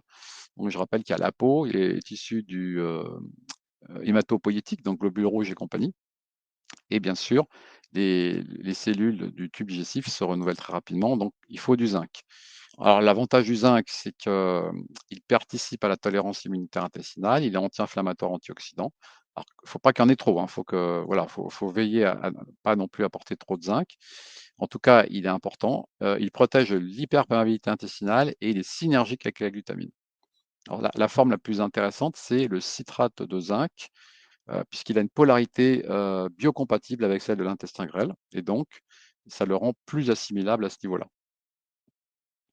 Alors, les vitamines, il y en a une litanie, mais bon, la vitamine A, elle est très importante parce qu'elle joue sur l'immunité innée, notamment via le rétinol, au niveau du renouvellement de l'épithélium aussi. Alors, la vitamine B1, B2, B3, B5, B6 sont très intéressantes à la fois pour la production d'énergie, la réparation des tissus et la santé de la muqueuse intestinale. Alors, la B6, elle participe au maintien du bon système immunitaire en plus et agit sur les neurotransmetteurs, comme on le sait, avec le magnésium. Alors la B8, la B9, la B12 c'est vraiment aussi sur la protection, la cicatrisation, et ça permet aussi par la B12 d'agir sur la croissance et la division cellulaire. N'oublions pas la vitamine C, qui protège en plus contre les infections et accélère la cicatrisation de tout tissu. Et la vitamine D3, qui est très importante dans la maturation des cellules, dont particulièrement celle du système immunitaire, ça c'est bien identifié.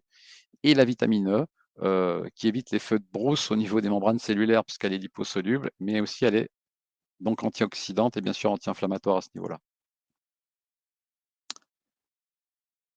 Et là, je vais passer la parole à Jade Perrault du laboratoire C'est bon. COPMED. Okay. Bonjour à tous. Donc, je suis Jade Perrault, je suis directrice du développement produit et de la communication des laboratoires COPMED. Pour ceux donc, qui ne me connaissent pas, voilà, donc je suis enchantée de vous rencontrer virtuellement. Alors, donc, vous l'avez compris, l'homéostasie intestinale repose sur plusieurs facteurs, mais donc, le microbiote est très important, Franck l'a souligné, mais avant le microbiote, ça va être vraiment cette barrière intestinale qu'on va pouvoir restaurer grâce à 3 produits au sein des laboratoires COPMED. Donc, vous connaissez peut-être pour certains. En tout cas, c'est depuis maintenant plus de 10 ans, Perméarigule Plus, qui est vraiment le produit phare des laboratoires COPMED, qui a vraiment fait ses preuves auprès de milliers de patients avec des avis, des retours très positifs. Donc, le Perméarigule Plus, il y a quelques années, on a sorti une version donc Perméarigule en gélule. Alors, bien sûr, on ne peut pas avoir dans une gélule l'équivalent d'un sachet, mais il va permettre d'alterner les cures du sachet, de pouvoir alterner avec la gélule. C'est une version, on va dire, un peu plus light quand même, mais qui peut être intéressant pour certains patients. Et puis, l'année dernière, est venu compléter donc, cette gamme, le Perméarigule Fort. Les 3 produits ont le même mode d'action.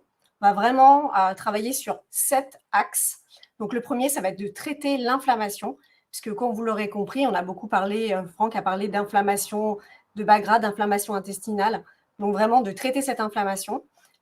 Ensuite, on va cicatriser la muqueuse intestinale, l'assainir, reconstruire la barrière intestinale, mais aussi, on va travailler sur l'axe des spasmes intestinaux parce que hyperperméabilité intestinale égale souvent maladie auto-immune intestinale, maladie de Crohn, rectocolite hémorragique. Donc, on a vraiment des douleurs importantes au niveau du ventre. Donc, on n'a pas négligé cet axe-là. Donc, on va travailler sur le spasme intestinal. Et puis, favoriser la digestion et rétablir un bon confort intestinal. Et puis, pour finir, une étape importante qui est relancer l'état général. Il y a souvent beaucoup de fatigue, puis des métabolismes qui ne fonctionnent pas très bien. Voilà, donc on va travailler sur cet axe. Alors, pour avancer les slides, est-ce que j'ai la main? Oui. Donc, Franck vous a présenté beaucoup d'actifs qui sont vraiment très intéressants pour restaurer cet équilibre. Donc, nous, bien évidemment, donc, on va retrouver ces actifs sur ces 7 axes que je viens de vous expliquer. Donc, pour traiter l'inflammation, on va avoir la boswellia, le curcuma, et puis on va cicatriser avec l'argile verte, par exemple, le fibre gum, qui est la fibre d'acacia. Alors, je ne vais pas rentrer dans le détail, puisque vous aurez ces slides et vous pourrez bien sûr la regarder en détail. Mais voilà, les 3 formules vont agir avec leurs ingrédients, non pas forcément les mêmes ingrédients, mais vont quand même venir agir sur ces 7 étapes. Alors, le Perméarigule Plus, donc là, je vais revenir un peu plus en détail sur celui-ci, qui était donc le premier produit de la gamme à être lancé il y a donc 11 ans maintenant. Donc, il est présenté en sachet, pour ceux qui ne le connaissent pas. C'est un étui de 30 sachets et on va prendre un sachet par jour. On va prendre de préférence le soir, au coucher, et on conseille les 10 premiers jours de la cure de faire un demi-sachet. Voire chez les personnes très, très sensibles. Vous savez, il y a des patients qui réagissent très fortement. On ne sait pas toujours très pourquoi. On pourra même donner un quart de sachet, ça fait une petite cuillère à café, qu'on va diluer dans de l'eau, ou en tout cas dans 100 à 200 millilitres d'eau. Alors, dans le Perméarigule Plus, vous allez vraiment avoir donc, la base de fibre gum, qui est la fibre d'acacia brevetée, bio. Et puis, donc, il va avoir un rôle prébiotique. La glutamine, la méthionine qui agit en synergie avec la glutamine, le gamma-oryzanol qui est très important, l'argile verte pour cicatriser, le marc de raisin qui va apporter vraiment des polyphénols qui vont avoir une action antioxydante, qui va permettre de cicatriser, le curcuma qui va diminuer l'inflammation, la baie de myrtille qui va venir assainir l'écosystème, la spiruline aussi qui va venir assainir, la mélisse donc pour les spasmes, les enzymes, ça va permettre de vraiment relancer la digestion, le glutathion qui est un antioxydant qui va permettre de cicatriser, tout le complexe de vitamines A, B, C, D, E, et puis le zinc qui est un cicatrisant essentiel pour les tissus.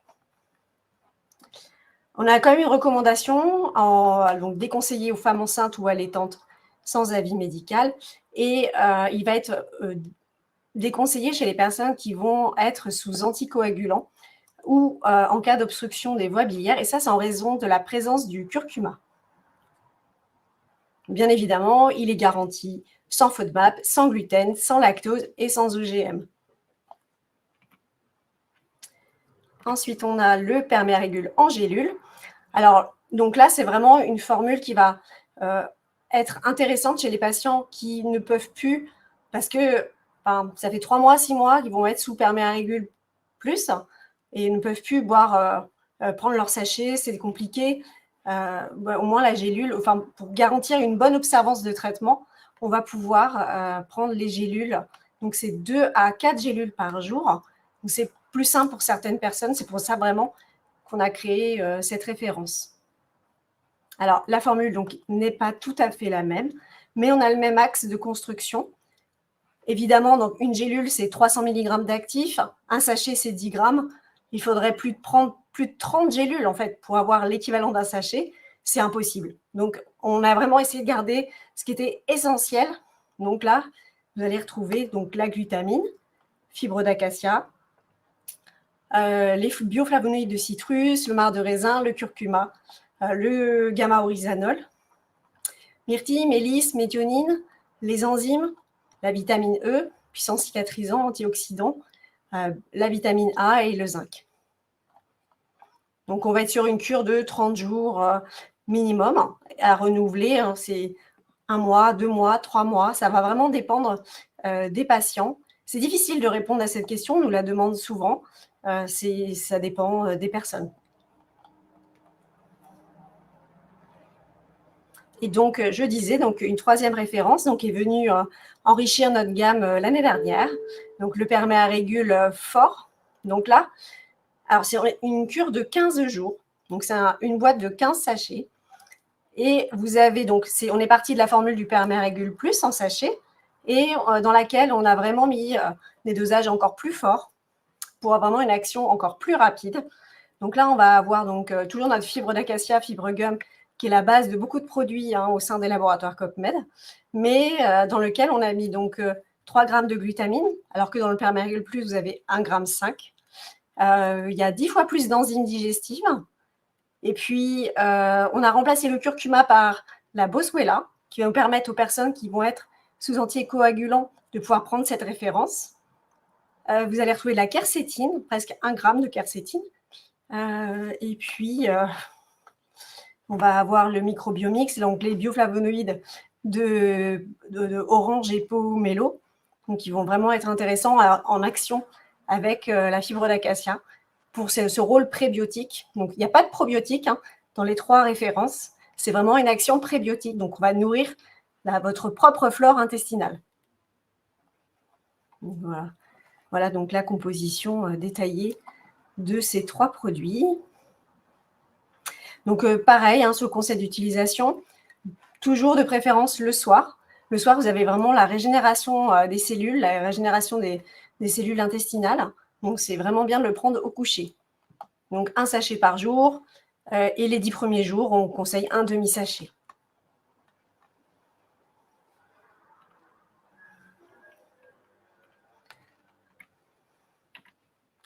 Alors, je vois, il y a une question, je vais y répondre tout de suite. Les vitamines sont-elles méthylées? Alors, les vitamines, quand elles sont méthylées, on parle déjà uniquement de vitamine B. Et toute la vitamine B n'existe pas en forme méthylée, mais la forme la plus importante dans ce produit, c'est la B9. Et oui, c'est une forme méthylée. C'est même la forme 4-folique. Alors, pour ceux qui ne connaissent pas les laboratoires COPMED, un petit mot. Donc, on a un laboratoire français. Nous existons depuis maintenant 30 ans. Et nous travaillons essentiellement, exclusivement avec les praticiens de santé naturelle. Nos produits, donc vraiment, sont des matières premières 100% naturelles, sélectionnées pour vraiment leur pureté et leur très haute qualité. On est un peu spécialiste des synergies. On trouve bien sûr des unitaires, mais c'est vraiment notre spécialité.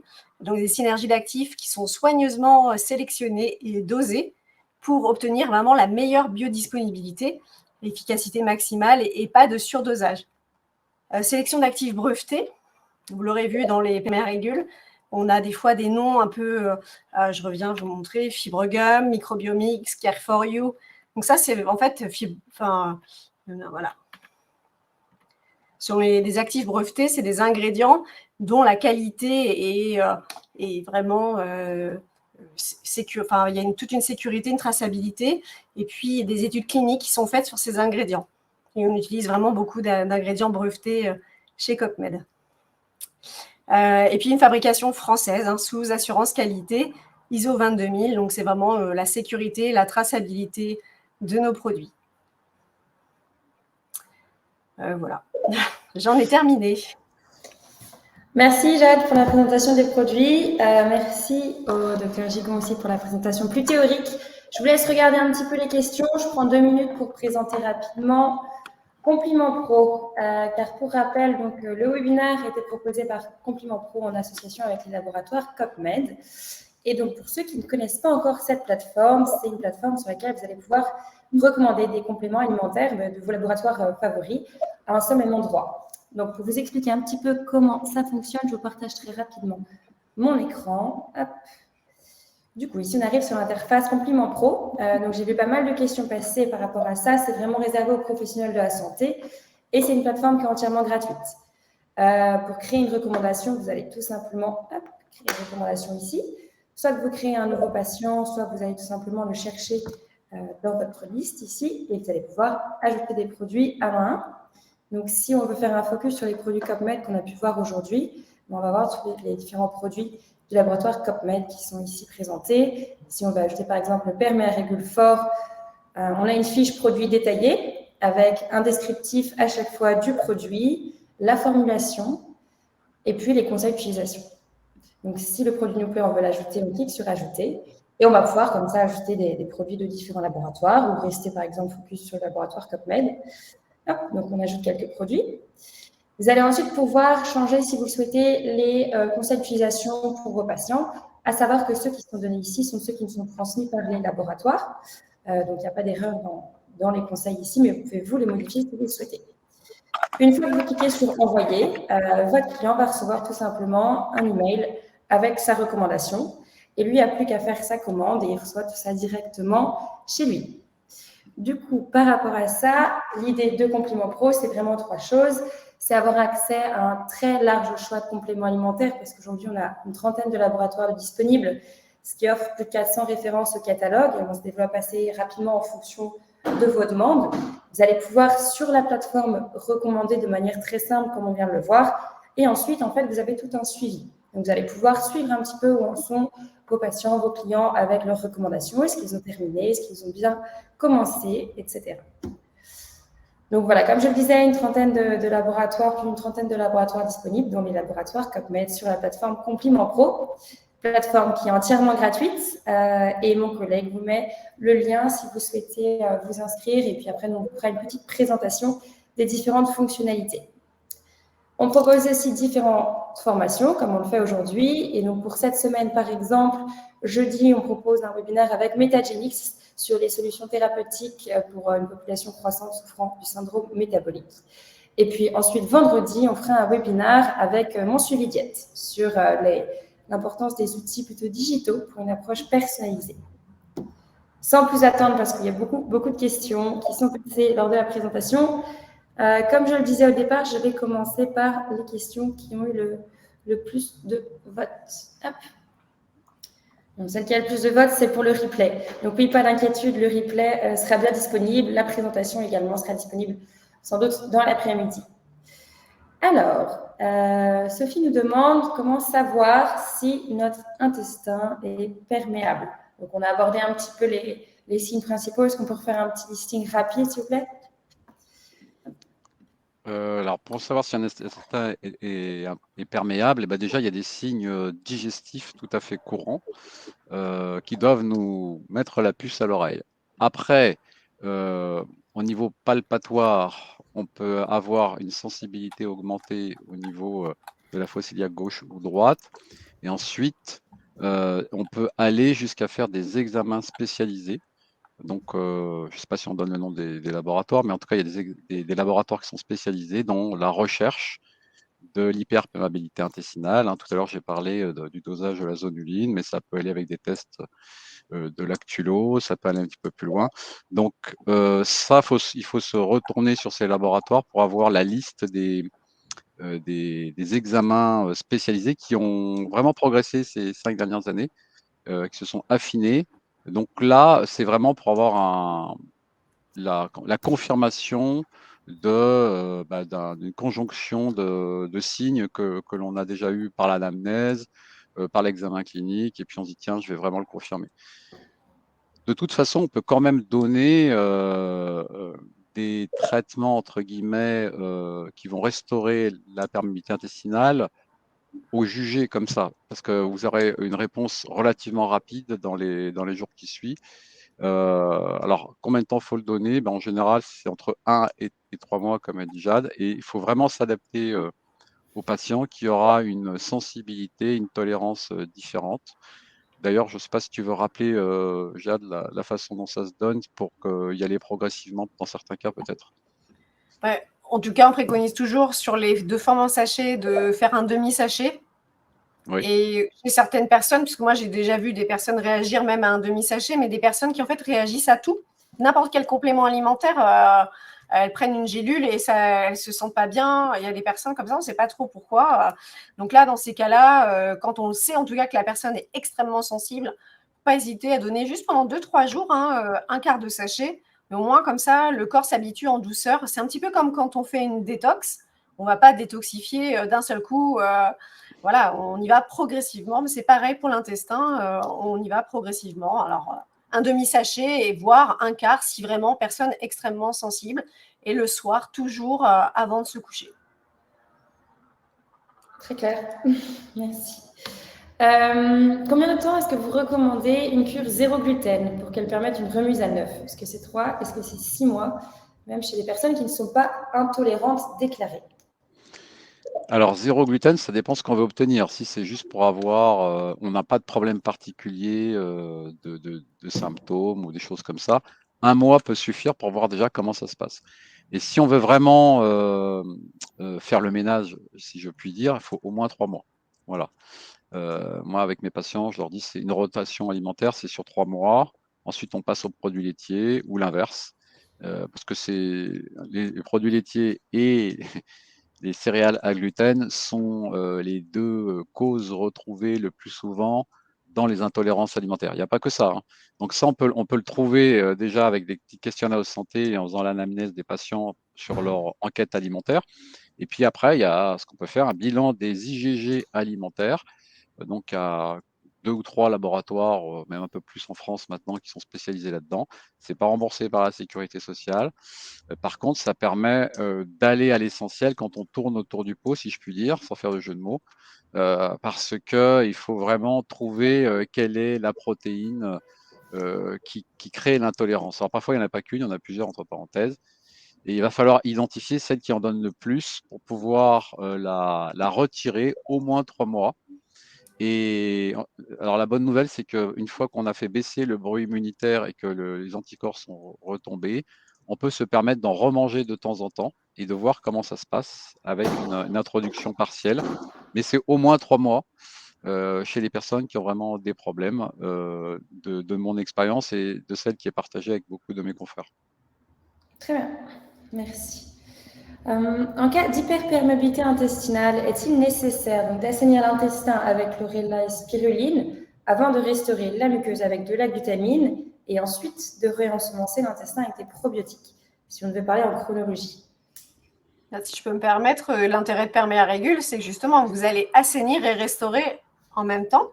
Et on ne va pas travailler sur le microbiote, parce qu'il ne faut pas travailler sur le microbiote en même temps qu'on commence à restaurer Prendre des probiotiques alors qu'on a un intestin qui est perméable, alors au mieux, ça ne va rien faire. Et au pire, ça peut aggraver la dysbiose du patient. Et du coup, vous avez des patients qui prennent des probiotiques et qui se disent moi, ça, je ne les ai pas supportés, ça ne m'a rien fait, ça m'a donné mal au ventre, ça m'a donné. Parce qu'en fait, il faut d'abord commencer par restaurer l'intestin. Donc, c'est pour ça qu'on va assainir et restaurer, on peut le faire en même temps.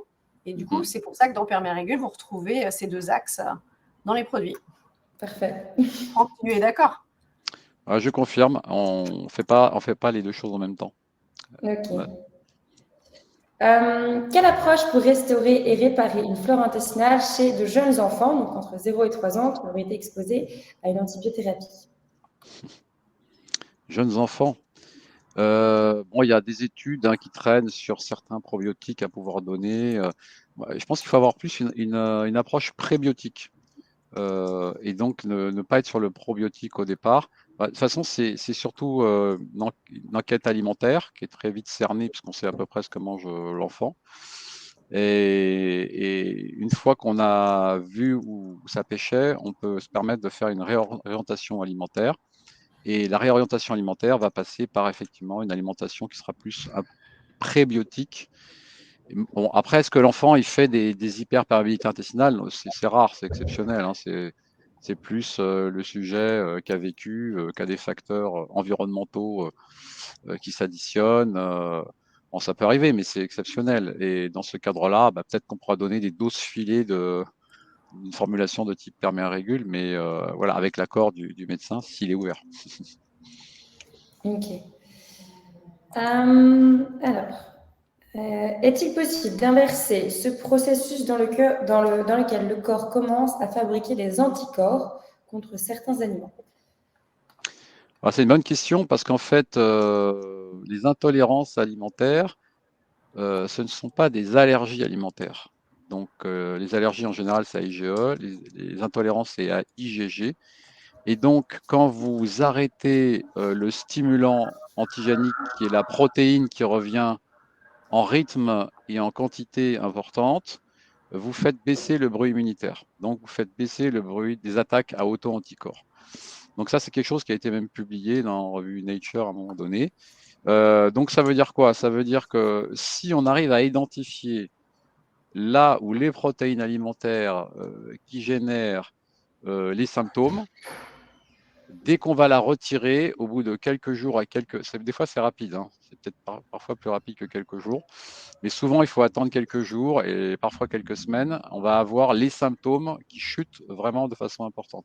Ça veut dire quoi? Ça veut dire qu'on arrête de fabriquer autant d'anticorps. Alors si vous prenez plus du tout l'aliment en question, vous n'en fabriquez plus, et donc jusqu'au jour où vous en reprenez, et peut-être qu'avec la mémoire cellulaire, vous allez refabriquer des anticorps, mais vous allez faire attention, parce que c'est ce que je disais tout à l'heure, on pourra faire des dérapages contrôlés avec des aliments qui provoquaient des intolérances alimentaires. C'est pas comme une allergie où c'est une éviction à vie de l'allergène, parce que sinon vous risquez un œdème de Coinck, une manifestation qui vous met dans l'urgence, alors que là on est sur quelque chose qui est relativement progressif, et une fois qu'on l'arrête et suffisamment longtemps, le système immunitaire va arrêter de fabriquer des anticorps, il va se reposer, le tissu épithélial va être moins inflammé, voire plus du tout, jusqu'au jour où vous allez reprendre cet aliment.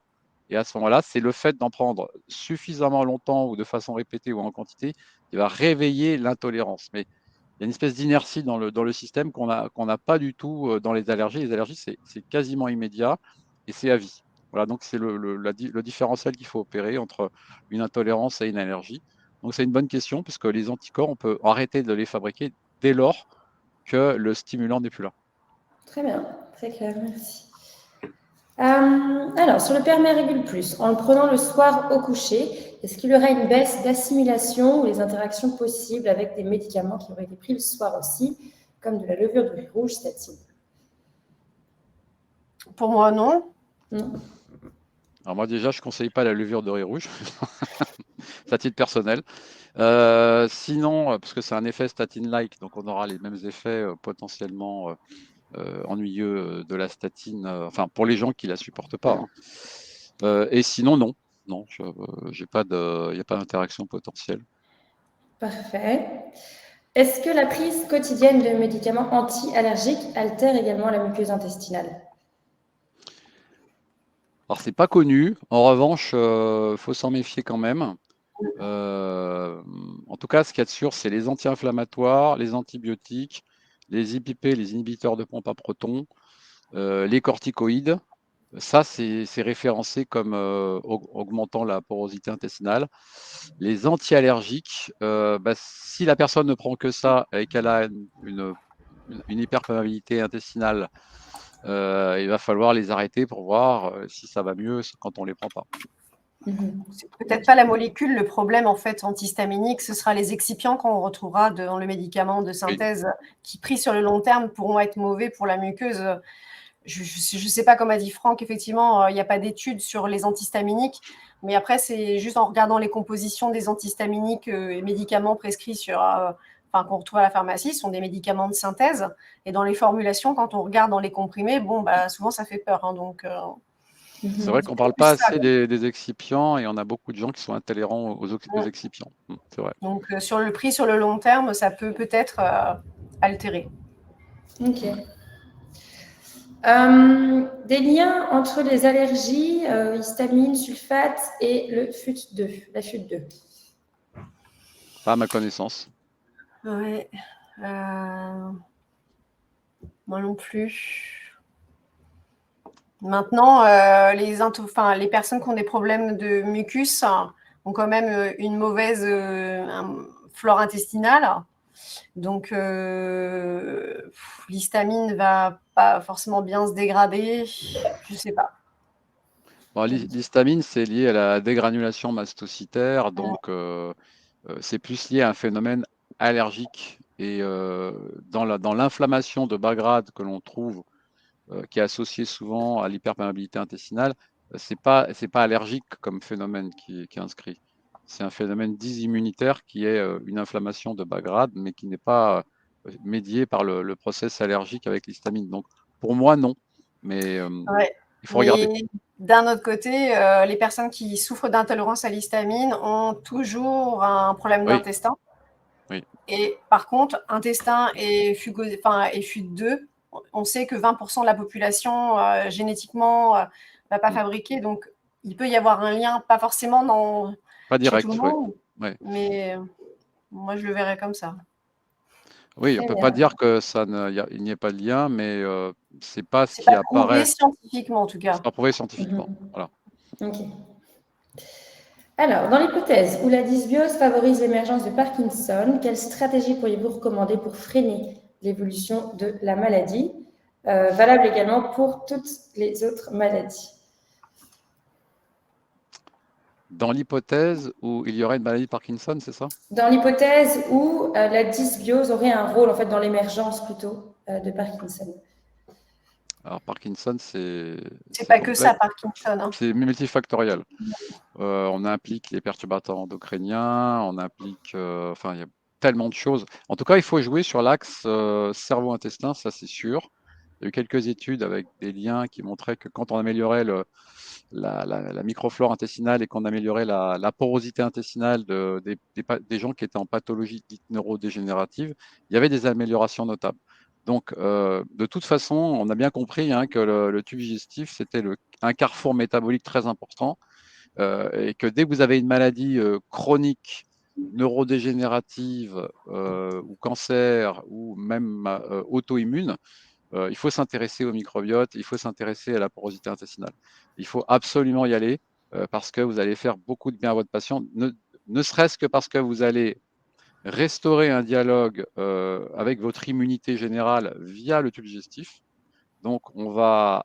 Et vous savez, l'immunité, c'est le gardien de notre santé.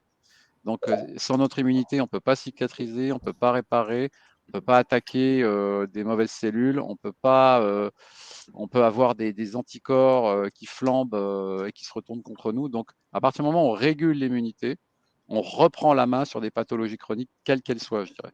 Et je mettrais dans ce grand sac, si je puis m'exprimer ainsi, les pathologies neurodégénératives, dont beaucoup de publications ont montré qu'il y avait des liens avec le tube digestif. Hein, donc, voilà. C'est une prise en charge globale. Très bien. Alors, le perméarégule fort, au vu de l'absence de curcuma, peut donc être utilisé par les personnes ayant des calculs biliaires. Tout à fait. C'est pour ça qu'on a mis de curcuma dans la formule du perméarégule fort. C'est pour les personnes qui sont sous anticoagulants et qui présentent des calculs biliaires. Donc, on peut l'utiliser sans aucun problème. Parfait. On a beaucoup parlé d'inflammation. Pourrait-on soigner une parathyroïdite en agissant sur le microbiote? Et comment? Bien sûr. D'abord parce qu'il y a un lien entre toutes les muqueuses et au-delà de ça, il y a des déséquilibres microbiens au niveau de la flore endobuccale. Les dentistes connaissent plutôt pas mal. Il y a des choses qui sont faites. On peut faire des bains de bouche avec des probiotiques, d'autres avec des huiles essentielles. On a des choses très intéressantes. On a aussi tout ce qui est comme plante, les dérivés des insaponifiables de soja et d'avocat qui ont beaucoup d'action sur le parodonte. Donc là, il faut regarder les publications, mais l'approche par le microbiote se fait parce qu'il y a une interaction entre les différentes muqueuses. Ça, c'est toujours ce que je disais au préalable, c'est que quand on va agir sur le tube digestif, on va agir globalement sur le reste de l'organisme. Donc, on va avoir un effet. Après, si on va agir spécifiquement, encore une fois, il y a quelques essais qui ont été tentés avec des choses que l'on met dans la bouche qui contiennent soit des huiles essentielles, soit des probiotiques. Donc, ce n'est pas inintéressant. Ok, très bien. Il paraît que le goût du perméarégule en sachet est mauvais et c'est la raison principale qui ferait acheter les gélules. Est-ce que le goût est vraiment mauvais? Mais pas du tout, Solène. Le goût n'est pas mauvais. Non, c'est la texture du perméarégule plus qui est un peu surprenante quand on ne le connaît pas, mais le goût n'est pas mauvais. C'est un arôme naturel fruits rouges. Et franchement, je connais des produits bien plus mauvais que le perméarégule plus. Donc, c'est la texture. C'est un peu avec l'argile et la composition, c'est un petit peu... Il y a un petit... Je sais pas, ça laisse un petit peu... c'est un peu rugueux en bouche. Voilà. Par contre, le perméarégule fort qui est sorti l'année dernière, alors lui... Si quelqu'un me dit qu'il n'est pas bon, je ne comprends pas. On a vraiment beaucoup travaillé sur l'aspect du produit. Il est beaucoup plus fluide, il se dissout beaucoup mieux. Le goût est franchement donc, toujours un arôme naturel fruits rouges. Et il est vraiment très bon. Il se prend sans problème. Je n'ai pas eu de retour comme quoi il était mauvais sur celui-ci. Donc non, le perméarégule, ils ne sont pas mauvais. Il y a des gens qui trouvent que ça ne se boit pas facilement, qui n'aiment pas. Après, vous savez, dans les goûts et les couleurs, c'est toujours difficile. Moi, il y a plein de choses dans l'alimentation que j'aime pas, que certaines personnes adorent. Voilà, donc non, il n'est pas mauvais. Et le perméarégule fort, en tout cas, alors celui-là, il est très bon. Donc, il n'y a pas de souci. Parfait. Il y a pas mal de questions sur FUT2. Donc, il y a encore deux que j'aimerais poser. Donc, comment déjà être vérifié et testé si le mucus produit effectivement le FUT2 ou si on fait partie de ce 20% de la population qui ne le génère pas? Il y a des tests. Des tests tout simplement. Des tests génétiques dans les laboratoires spécialisés. Alors, je ne sais pas si là, on peut citer les laboratoires spécialisés. J'ai beaucoup de questions par rapport à ça, donc j'ai envie de vous dire oui. Il y a LIMS qui le fait, Synlab doit le faire, Barbier, voilà. Donc, après, il suffit de les contacter. LIMS, Barbier, Synlab sont pour moi les 3 laboratoires qui font le plus d'analyses en médecine fonctionnelle. Donc, il ne faut pas hésiter. Ok. Et si jamais, donc, est-ce qu'il faut prendre un complément contenant du FUT2 à vie, en continu, ou alors est-ce qu'il faut prendre de temps à autre, faire des pauses? Ça dépend si vous faites partie des 20% de la population qui ne sont pas sécrétaires de l'enzyme FUT2. Alors oui, vous allez devoir en prendre, en tout cas, pratiquement toute votre vie. Oui. Si vous n'êtes pas concerné par cette carence génétique, des cures suffiront. Mais par contre, si c'est génétique, il faudra combler cette carence. Oui, je pense que c'est plutôt pour les personnes qui sont non sécrétrices, en effet, du coup. C'est ça, c'est pour les non sécrétrices l'enzyme. Ok. Il y a encore beaucoup de questions. On a un peu dépassé le temps à partir. Est-ce qu'on répond encore à quelques questions? Une ou deux. Ouais. Alors,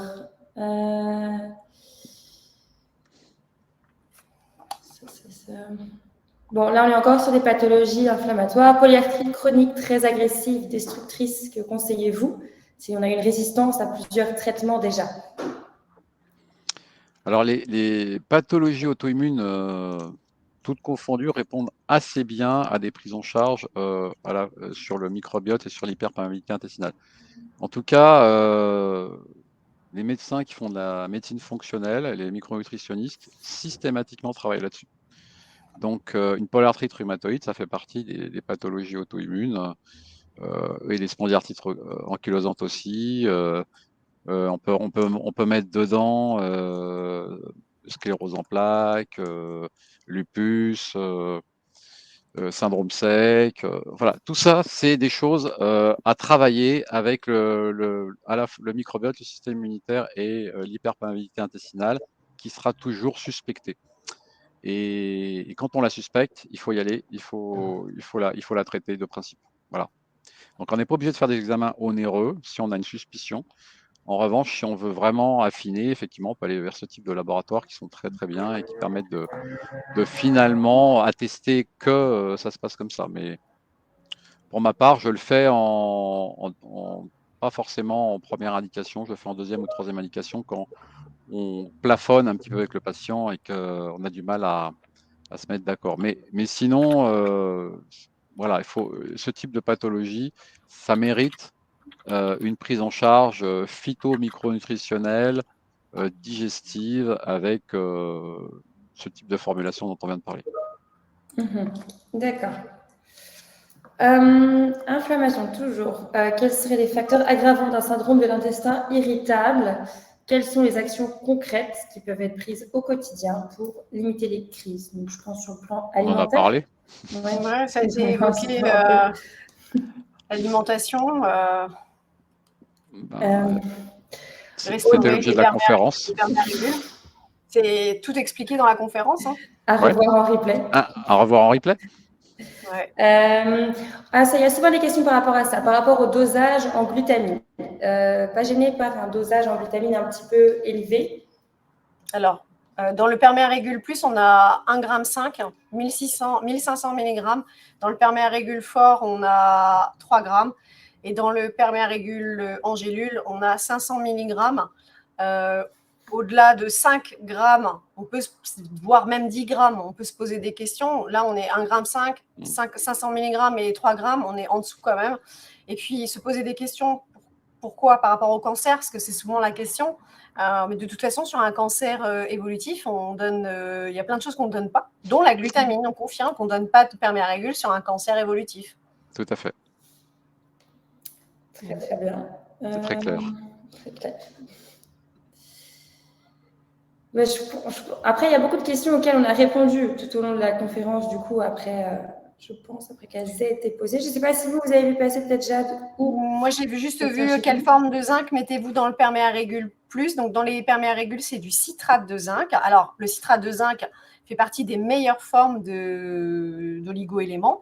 Alors, on a chez Copmed le bisglycinate de zinc. Le bisglycinate est vraiment une forme top pour l'assimilation, la biodisponibilité.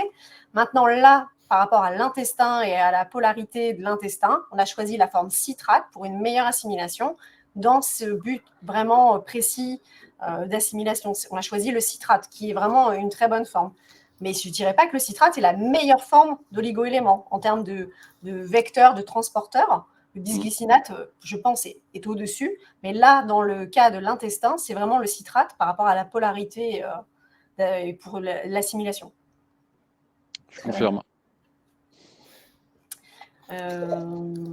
Et j'ai vu aussi une question sur est-ce qu'on peut donner glycophytol, qui est notre produit pour le prédiabète, diabète de type 2, avec le Perméarégule, puisqu'on a le zinc dans les deux produits. Donc oui, vous pouvez, hein, vous allez être un petit peu au-dessus des apports recommandés en zinc, mais vous ne serez pas en surdosage de zinc, de là vous créez une pathologie, sachant que 90% de la population est carencée en zinc, il n'y a pas de souci. Alors, par contre, j'ai vu aussi une question sur quelqu'un qui était intolérant ou allergique au zinc. Là, par contre, on ne peut pas donner Perméarégule. Et du coup, dans ce cas, on irait plutôt cibler des actifs spécifiques qu'on trouvait dans le Perméarégule, mais sans la formulation complète, j'imagine. Aller plutôt sur de la glutamine en unitaire, par exemple, parce que je pense que vous allez avoir du zinc dans tous les produits de tous les laboratoires. C'est un constituant essentiel pour la cicatrisation. Donc, Est-ce qu'il y avait d'autres réponses, des questions auxquelles vous vouliez répondre, Jeanne? Après, il y a beaucoup de questions, Solène. Oui. Je vois le mannitol, il y en a dans les antihistaminiques, mais aussi dans de nombreux compléments alimentaires, en tout cas pas chez CopMed. Chez CopMed, j'insiste, pour ceux qui ne nous connaissent pas, on a vraiment des formules propres. La naturalité fait vraiment partie de nos convictions, des formules sans dioxyde de titane depuis une dizaine d'années. On était le premier laboratoire à proposer un pilulier en bioplastique, c'est de la canne à sucre. Alors, on fait très attention à toutes ces petites choses, mais qui ne sont pas des petites choses, c'est très important. Nos gélules en pullulane, pas de colorants de synthèse, que des colorants naturels, pas d'arômes de synthèse. Le moins possible, on a supprimé les stéarates de magnésium, on a supprimé la silice de nos formules. Donc, je pense qu'on peut dire que nos formules sont 100% clean. Parfait. Mais de toute façon, les formulations des produits des laboratoires CopMed, vous pouvez les retrouver aussi sur Compliment Pro et attester de leur pureté en soi. Merci à tous pour toutes vos questions. Je vois que les gens commencent à se déconnecter ici. Donc, merci à tous d'avoir été présents aujourd'hui. Merci à vous deux d'avoir pris le temps de répondre à toutes ces questions et pour ces deux présentations très claires, à la fois sur les produits et sur l'aspect plutôt théorique. J'espère qu'on pourra proposer d'autres conférences pour présenter d'autres axes de travail des laboratoires CopMed. En tout cas, aussi, parce qu'on a quand même pas mal de spécialités au sein des laboratoires CopMed. C'est vrai que là, on a parlé de l'équilibre intestinal, c'est notre spécialité. Mais depuis quelques années, on a quand même une autre spécialité qui est tout ce qui touche à la gamme cellulaire, avec des formules, de très belles formules sur tout ce qui va être les mitochondries, antioxydants. Et puis, puisque Franck est là, on va pouvoir, la méthylation, puisqu'on a coformulé le méthylsami, qui est donc une formulation de Franck, qui est vraiment un produit extraordinaire sur la méthylation. Donc, on pourrait faire plein de webinaires ensemble. Avec grand plaisir. Avec grand plaisir. Merci à tous encore une fois. Puis je vous souhaite à tous une très belle après-midi. Merci. Merci à vous. Au revoir. Au revoir.